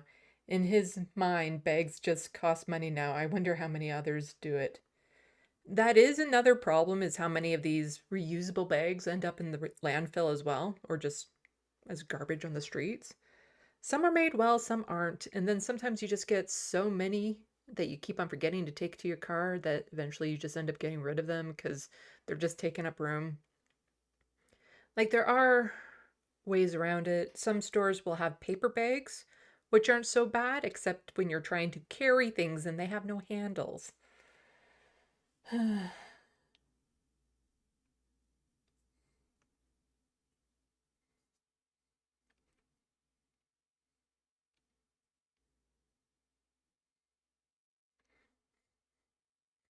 suppose the nice thing about paper straws is that you have, like, the straw and the spitball all in one. Soul Life, paper straws have gotten better. They don't seem to melt anymore or taste like paper. Just felt weird to focus on straws. Yeah, like I said, they got better.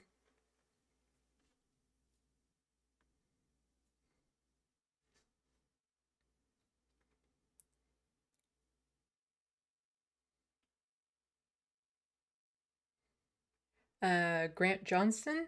Last summer, I had 4 shirts printed with "Conservatives love freedom" on the front, and "Conservatives love flat Earth politics," and I wear them all the time. LOL.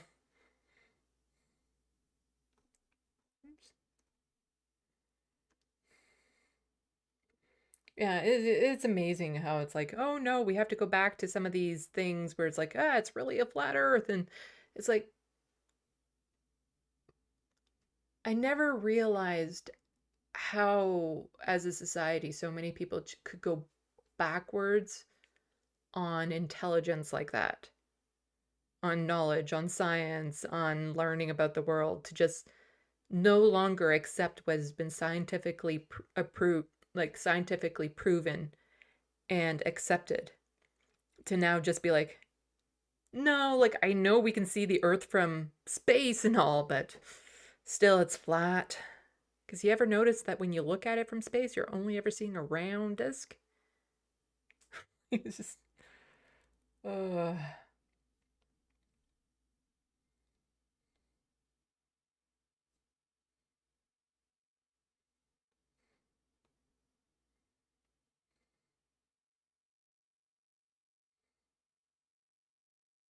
Grand Theft Autobot, I don't eat out a lot due to me being poor, maybe once a month if I'm lucky, so I don't notice the evolution of the paper straw.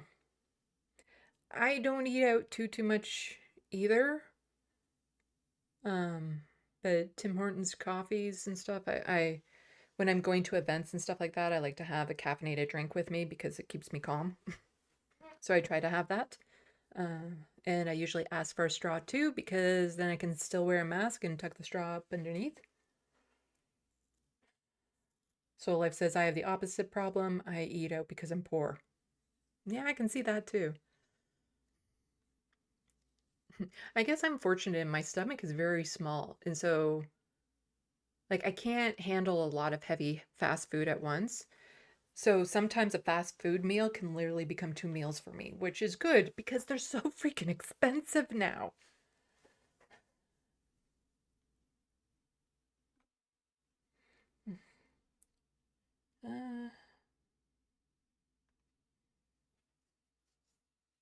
Grant Johnson, the idiots protesting the carbon tax either don't know what they want or just don't get it.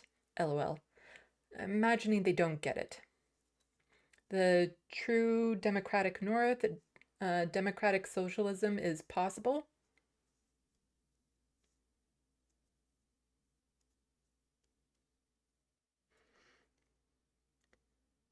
I don't see why it would be impossible.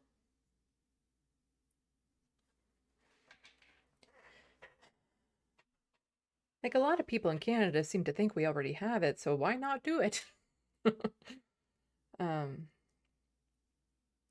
Let's just say it is doable so long, but it's the people in power that is preventing it because they benefit from the capitalist system that we're in. And a lot of politicians are in that 1%. When I say a lot, I actually mean all.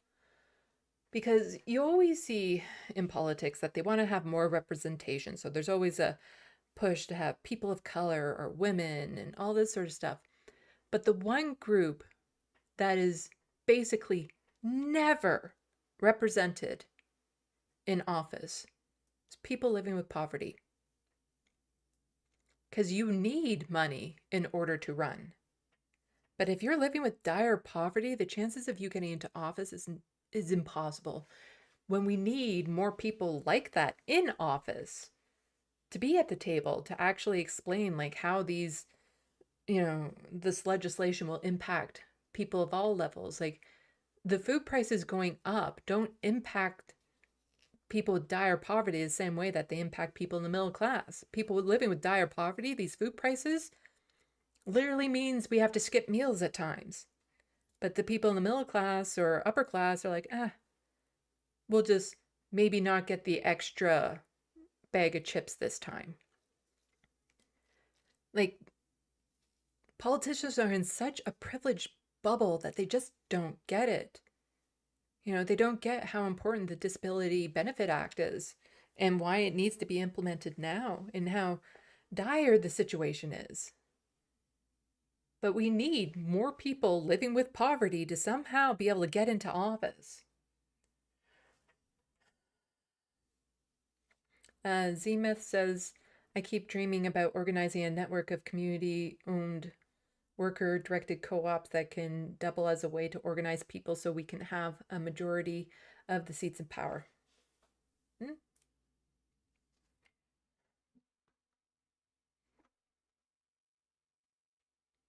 Soul Life, I think YouTube makes it hard to avoid hate raids. Imagine the quartering or Tim Pool raiding this channel, for example.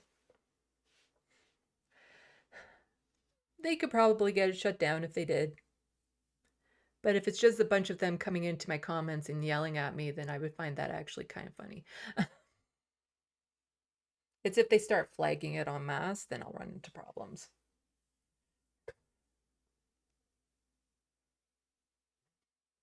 Because my channel is still very small, so it's very vulnerable.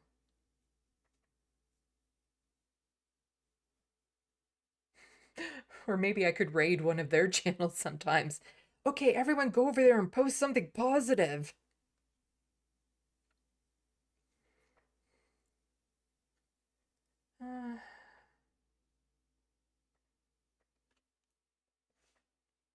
Tomorrow from the 5, if we made up a conspiracy theory about how next week's eclipse will somehow target and wreak havoc on conservative cities or provinces, will it be picked up and heavily promoted by the right online?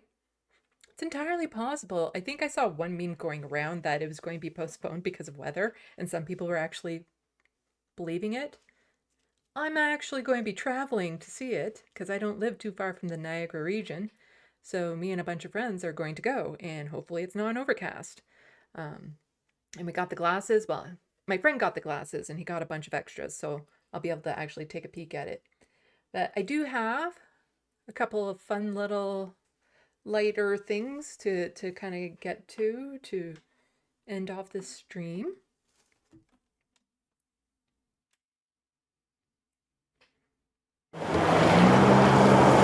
Don't start playing automatically as soon as I click on the window. I need to do this first. Happy anniversary, Nunavut! Nunavut means our land in Inuktitut, the language of the Inuit who've called this land home for millennia.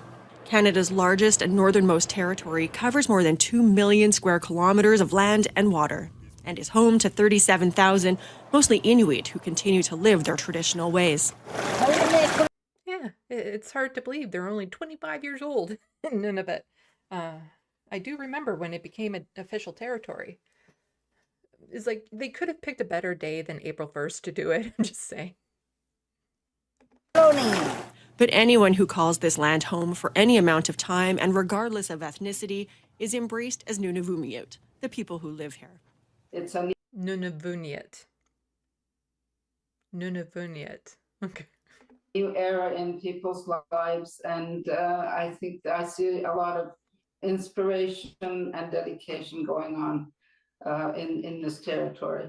Governor General Mary Simon is Inuk from the neighboring Nunavik area. She spent the day in Nunavut celebrating the 25th anniversary. It took the dedication of many people, including John Amaoalik, who I've had the pleasure of seeing today, and I gave him the Order of Canada in his home because he's a Canadian hero. Amagulik was chair of the Nunavut Implementation Commission and helped forever change Canada.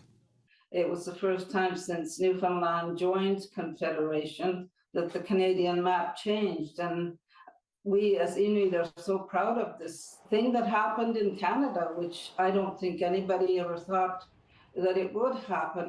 This whole region is what Canada called the Northwest Territories until an Inuit land claim carved out the eastern portion, and in 1999, Nunavut became Canada's third official territory. The creation of Nunavut was one of the late Brian Mulroney's final acts as Prime Minister, signing the Nunavut Agreement in 1993 to pave the way for the territory's birth 6 years later. It is a vision that we had, and he gave it to us, and we are forever grateful. Premier PJ Akiaguk's office tells Global News every community today is marking the 25th anniversary, reflecting on all the work it took to get here. Melissa Ridgen, Global News, Winnipeg. I would love to visit there sometime, like any of the territories. It's on my bucket list of like places to go. I just have to be very particular as to the time of year I go, because I can't handle 24-hour daylight. I can't. Like the most I got was when I went to, when my father passed away, I went to his funeral, and that was at the beginning of November. And when I went, the town that he lived in was a 7-hour drive north of Edmonton. And so we went up there for the funeral, and it got dark at like 3 o'clock and I didn't even notice. Like, because I'm such a night person, I'm so in tune to the dark that, you know, it was dark for so much and it didn't even clue into me.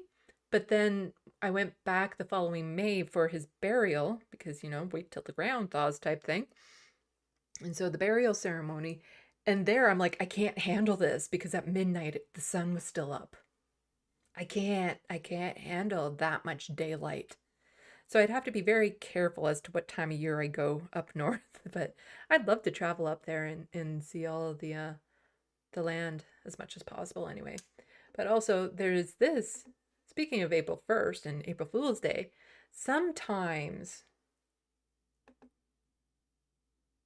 Blog TO. Last blast of winter weather threatens double-digit snowfall for Greater Toronto Area. Ha ha. They tweeted this out on April 1st. So funny of them. Only it's actually going to happen.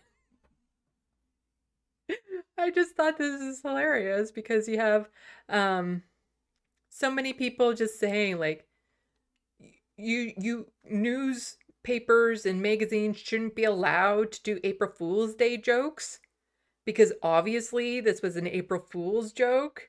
April Fools, April Fools, April Fools. Your April Fool's strategy sucks. Not funny enough with bad April Fool's jokes. It's actually going to happen though. Like that, April 1st is just the worst day to have like really obscene or absurd news to happen.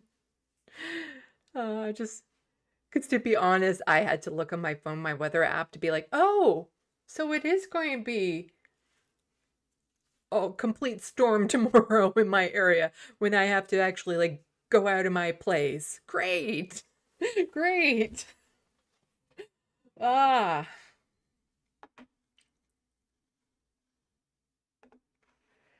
You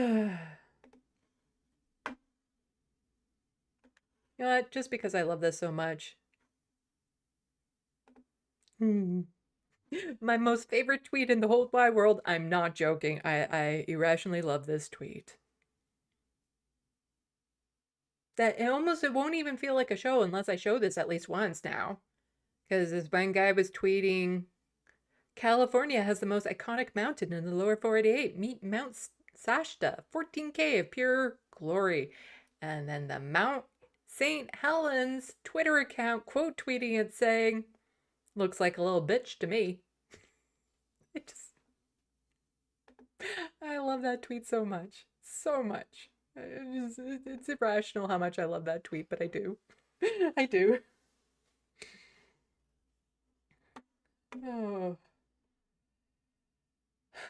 I do have a bunch of other stuff that I could get to, but you know, I think I want to start trying to end around the 2-hour mark for a change.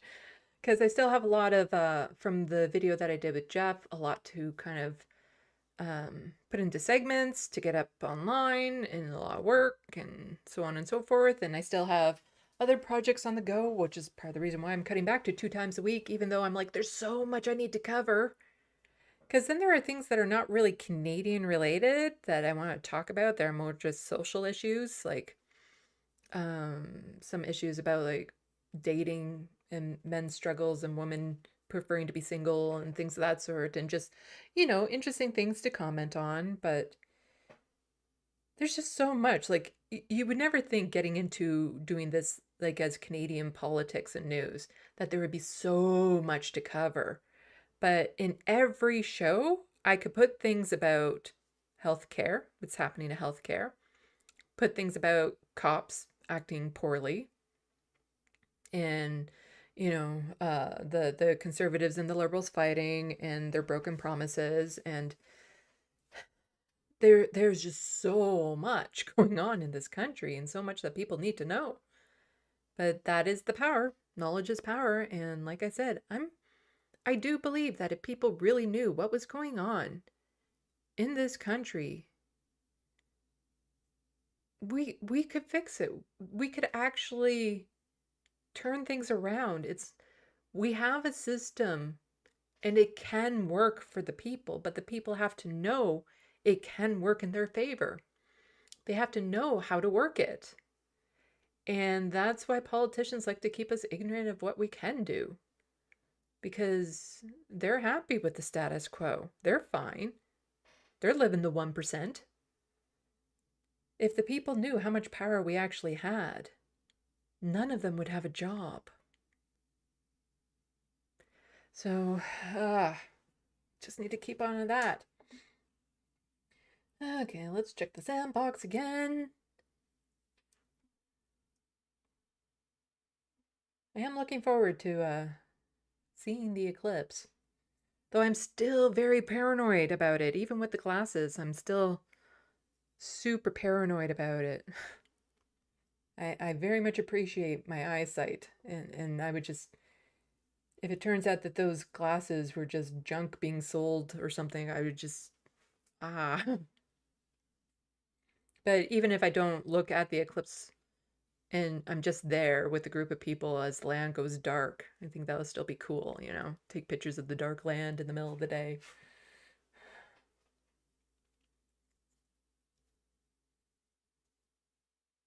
Grand Theft Autobot, don't know, they might already have dipshit theory since some rightoid drew a line of eclipse path and noted several events according to the internet. Today's weekly weird news. Kelly Bach, I'm very grateful because I am getting disability benefits.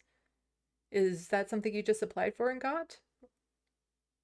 If so, congratulations. If it's something you've been on for a while, I understand. Because as much as disability, because I rely on disability payments here in Ontario.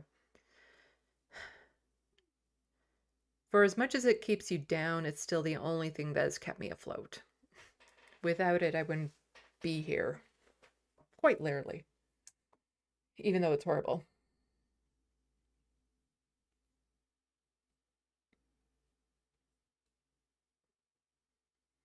And everyone's talking about pizza now, and I want pizza. Pizza's good. I like pizza. One of my favorite pizza places, though, is on the other side of town, so I'll only go there to pick up a slice if I'm on that side of town. But it's so good. And again, me with my stomach the way it is, I get one slice from them, and they cut it down the middle, and that is actually 2 meals for me.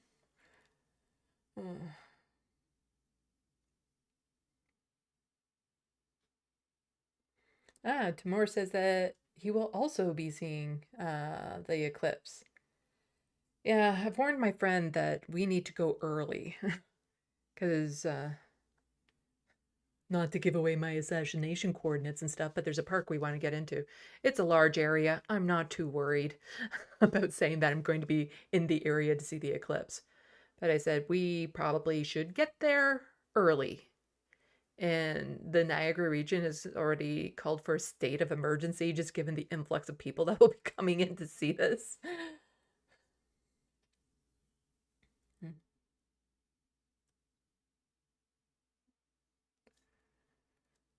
Yes, cheeseburger pizza, for all those of you who are talking about it, is yummy. Remember when I was in college and coming out of the bars with my friends, and one pizza place would be open and would still have slices of like cheeseburger pizza, and that was just like the perfect thing at 2 o'clock in the morning.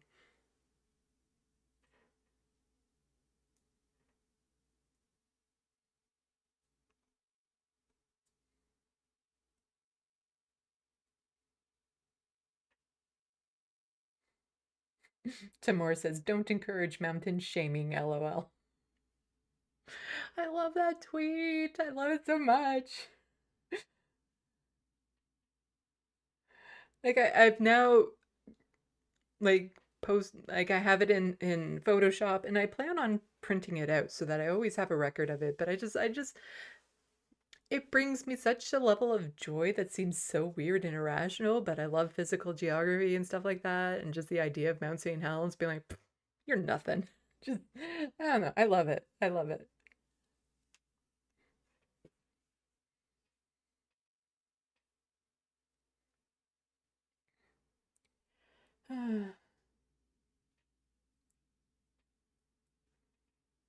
So live, they say you can see the eclipse using 2 pieces of paper by poking a hole in one, but that's not the same.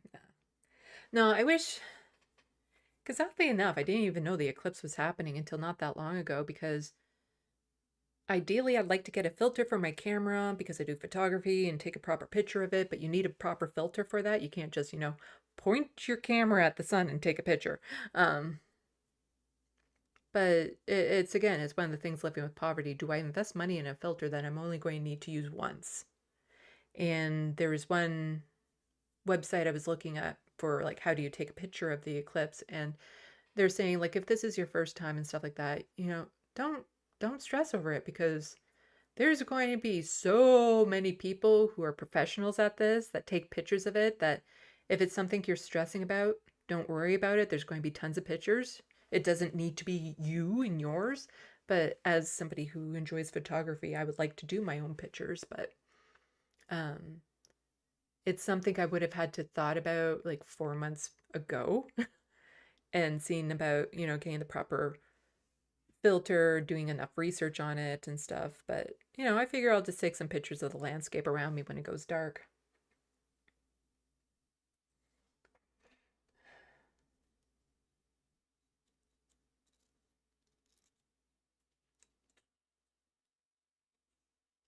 Everyone is still talking about pizza. Oh, crotchety isn't talking about pizza right now. Conservatives and centrists complain that tax dollars don't go to fund anything good for people. And when it actually happens, they whine about their tax dollars being spent. Arg. Yeah. Like, I'm one of the people. I wouldn't mind spending more in taxes if it meant they actually did what they were supposed to do. You know, if we actually had full health care and all that sort of stuff. But, I can understand why people get so frustrated when we're supposed to have all these services and they're underfunded and cut and slashed by the people collecting the tax money. And it's usually conservatives that do it. It's the conservatives that cause the most deficit and debt and cut the most programs. Liberals, they have their wins here and there. They play the game, I think, a little bit better when they know they do have to give out carrots every now and then to people to make them happy. Whereas the conservatives tend to rely solely on making their base angry to come out. The liberals at least know that we have to toss the peasants some crumbs, so to say. So every now and then they do come out, like Justin Trudeau making marijuana legal, that sort of thing. Like, he knows how to play the game to some extent. It's just, it's super frustrating because you never know which one he's going to follow through on.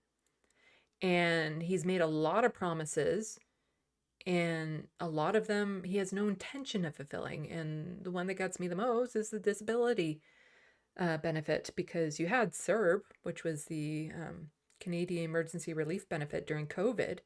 That took just a few weeks to get enacted. And that was $2,000 a month for people. And meanwhile, people on disability got nothing, got penalized in a lot of situations. And so for it to take years and years for them to get the disability benefit through is just so frustrating. And it has literally cost people their lives. So it's just,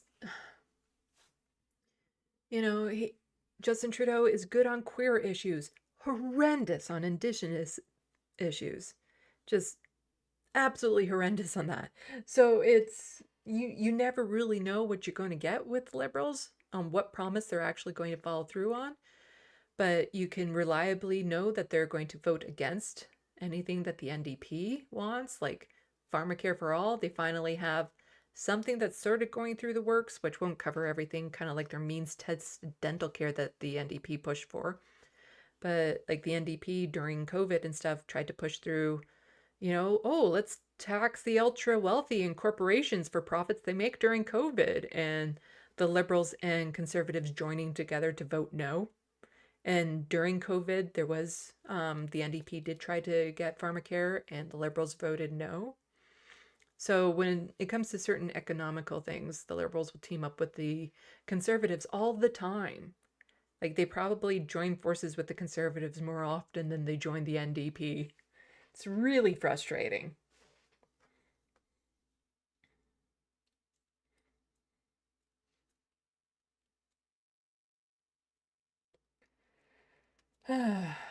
More talk of the eclipse. Yeah, I'm hoping that it's not an overcast that day.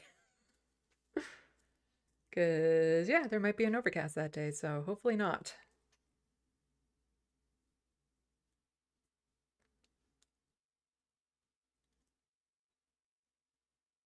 Because another one isn't coming for like over 300 years or something like that in this area.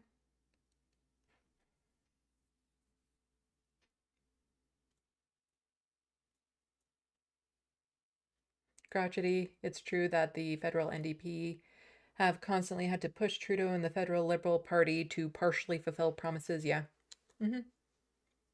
that was all part of the plan to keep them in power as long as they have been. And from that, we got means-tested dental care. But it's...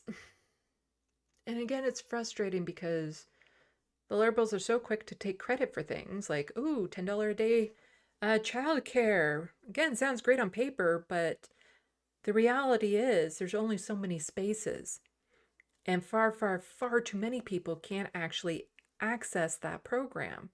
It only benefits a small amount of people, and yet they still push it like it's this great thing. And it's like, yeah, sure, it's great for the people it helps, but it's not as special and as big as they make it out to sound. Same with the means-tested dental care. Like, oh, well, if you're over a certain age and under a certain wage, then you can have some dental care because it only covers up to a certain amount. And also then you have to find a dentist willing to actually take you on as a patient, because not all dental clinics will actually use that program. So, and when the details of the pharmacare comes through, then we'll know for sure what that actually means and how much it actually covers and what it covers. And like, if the Liberals wanted a surefire way of always being elected, all they would have to do is actually fulfill their promises, and then they would be in power for the rest of Canada history. Like, it's just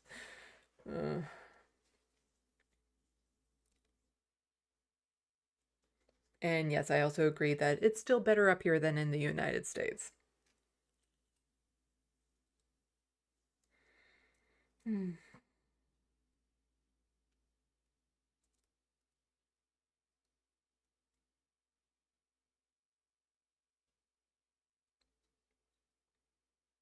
Yeah, Crotchety also saying my childcare fees were reduced by the federal affordability childcare subsidy or whatever, and I'm in BC and further get affordable childcare subsidy. That's good. Like, that's the thing. I get mad about the programs because they don't go far enough, but I'm still happy that there's something out there for people, that some people still benefit from it. So it's baby steps. Baby steps. They don't go nearly far enough, but I'm very happy when it does benefit people. So like the school lunch program, I'm very happy that it will benefit a lot of people, even though it wasn't around when I was a kid. It doesn't go to solving the crisis of the food prices or anything, but I'm still glad that it means some kids won't go as hungry. So, just take the wins where we can get it.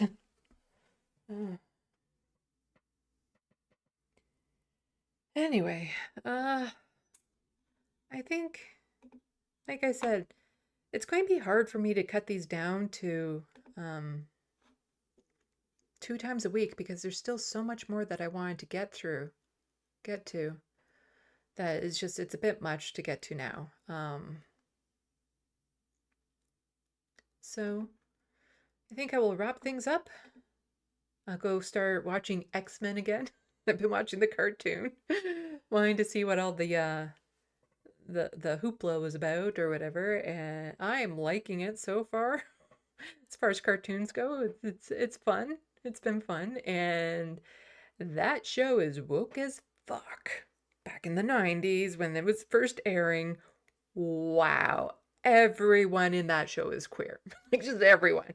And it's very political undertones and everything, and the messaging, like all the conservatives crying about X-Men 97 being so woke. It's like, they obviously never watched the original then. It's been fun.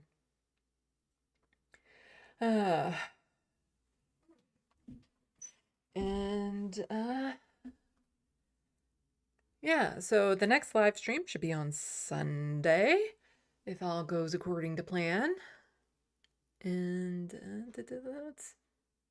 oh, for the people who might be new here, why don't I do this so that you can see it with your own eyeballs? instead of me just putting it up on screen or the link up on screen or saying that it's, I'll just do this. I have a web page, SandeeLovas.com, shows my art. That's my art. I drew these. Well, I painted this one, but I drew these ones. I really like this drawing. It's good. It's a good drawing.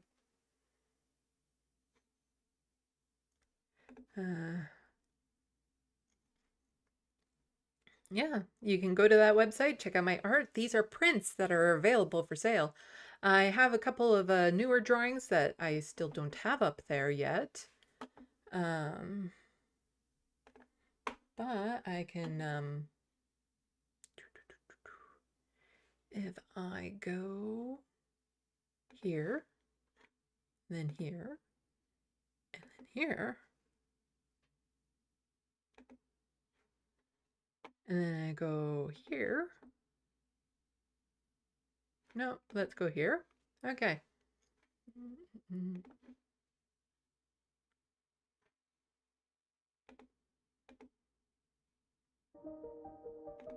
Here we go. Oh, I drew this. We don't need the sound on while this is playing. This drawing took me 32 hours, and it's a memorial to my cat, Tulip. And it's a very large drawing. But I do these, I take progress photos, and since I'm a photographer, I set them up so that I take it at the exact same angle and the same lighting and stuff. And then my video editing program, I merge them together so that you can see it kind of like almost like a Polaroid picture coming into life. And I really, really like it, you know? So whenever somebody orders a commission portrait from me, they get one of these for free at no charge because I'm going to do it anyway. And it's kind of like really good advertising for me because these are just really, they're nice. And then it shows other people the process in which I go through to actually do these drawings and how it just kind of appears, because I still don't understand how when I do the initial outlines and how it ends up looking, like it seems like magic to me. I don't know how I'm doing it. It's, yeah, it's kind of incredible. And I'm so grateful to have this talent. And I want to start working on some more artwork too in the very near future.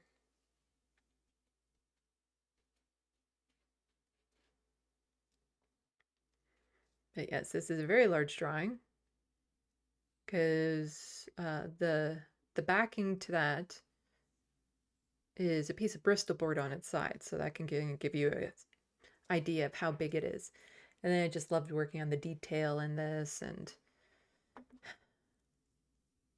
like I had a couple reference photos that I was working from, but some of it I just had to kind of draw from my own imagination.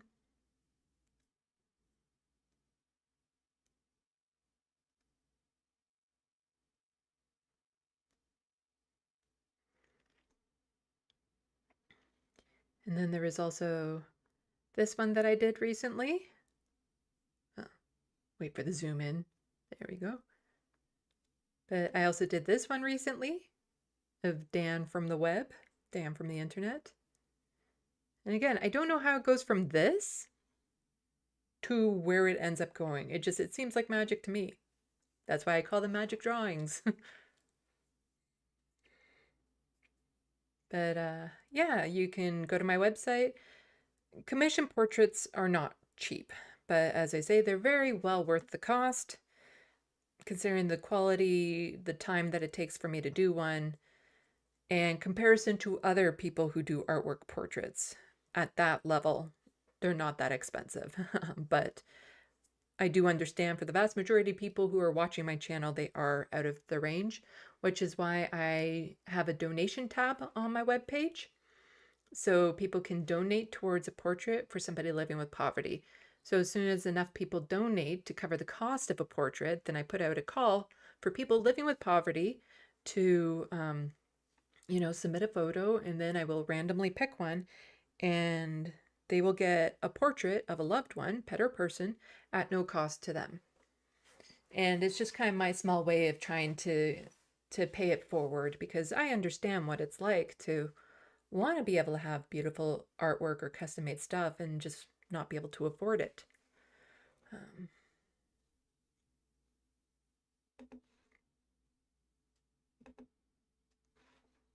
So, yeah.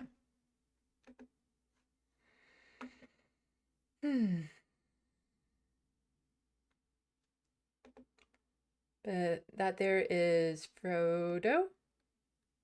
And let's just do this one.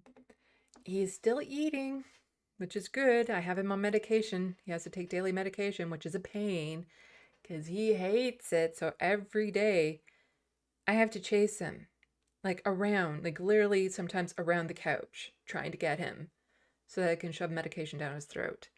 Luckily, as soon as I do grab him, he doesn't like hurt me, but he hates it and I hate giving it to him. But it works.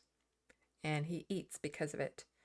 And then at night, it's just me and him in the bedroom so that I can section off his food to make sure he gets it instead of one of the babies gobbling it all up.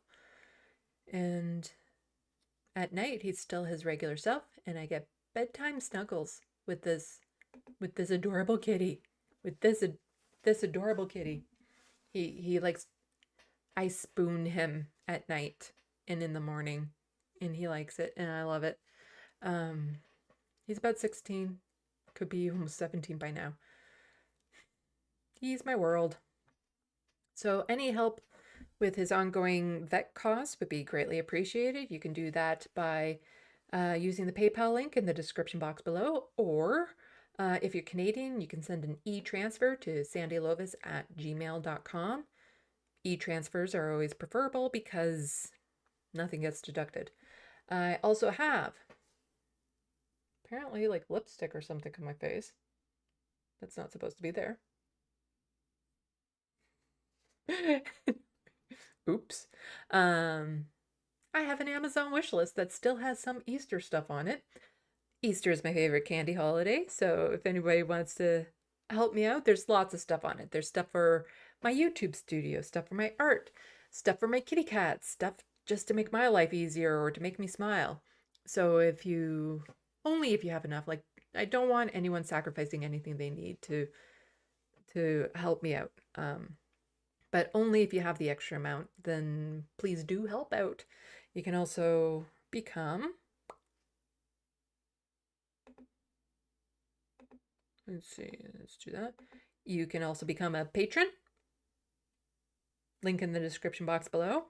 Every little bit helps. Thank you so much to everyone who's already become a patron. Super appreciate it. It helps keep me afloat. I'm on all of these things here, but primarily this one. The hostile fart sauna. That's the best way to kind of get my attention. I don't know why, but some people have actually messaged me on Facebook. And I find out about it 3 months after that. I am never on Facebook. Graham Foulbot says that he missed the picture of Frodo. No, Frodo wasn't here. I just had a picture of him up. Let's see if I can get any of the babies in here. Lanier, Abernathy. Frodo won't come in, but Abernathy or Lanier might come in. Lanier? Baby? Come on. They're getting to the age when only when they want.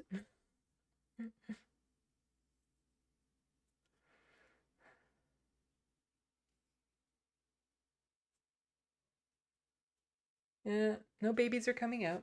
Hey, come on. Frodo, Abernathy, come here. Lanier? I need a cat toy sound. And then he'll come running. That or like the treats and shake the treats, and then they would come running. Oh,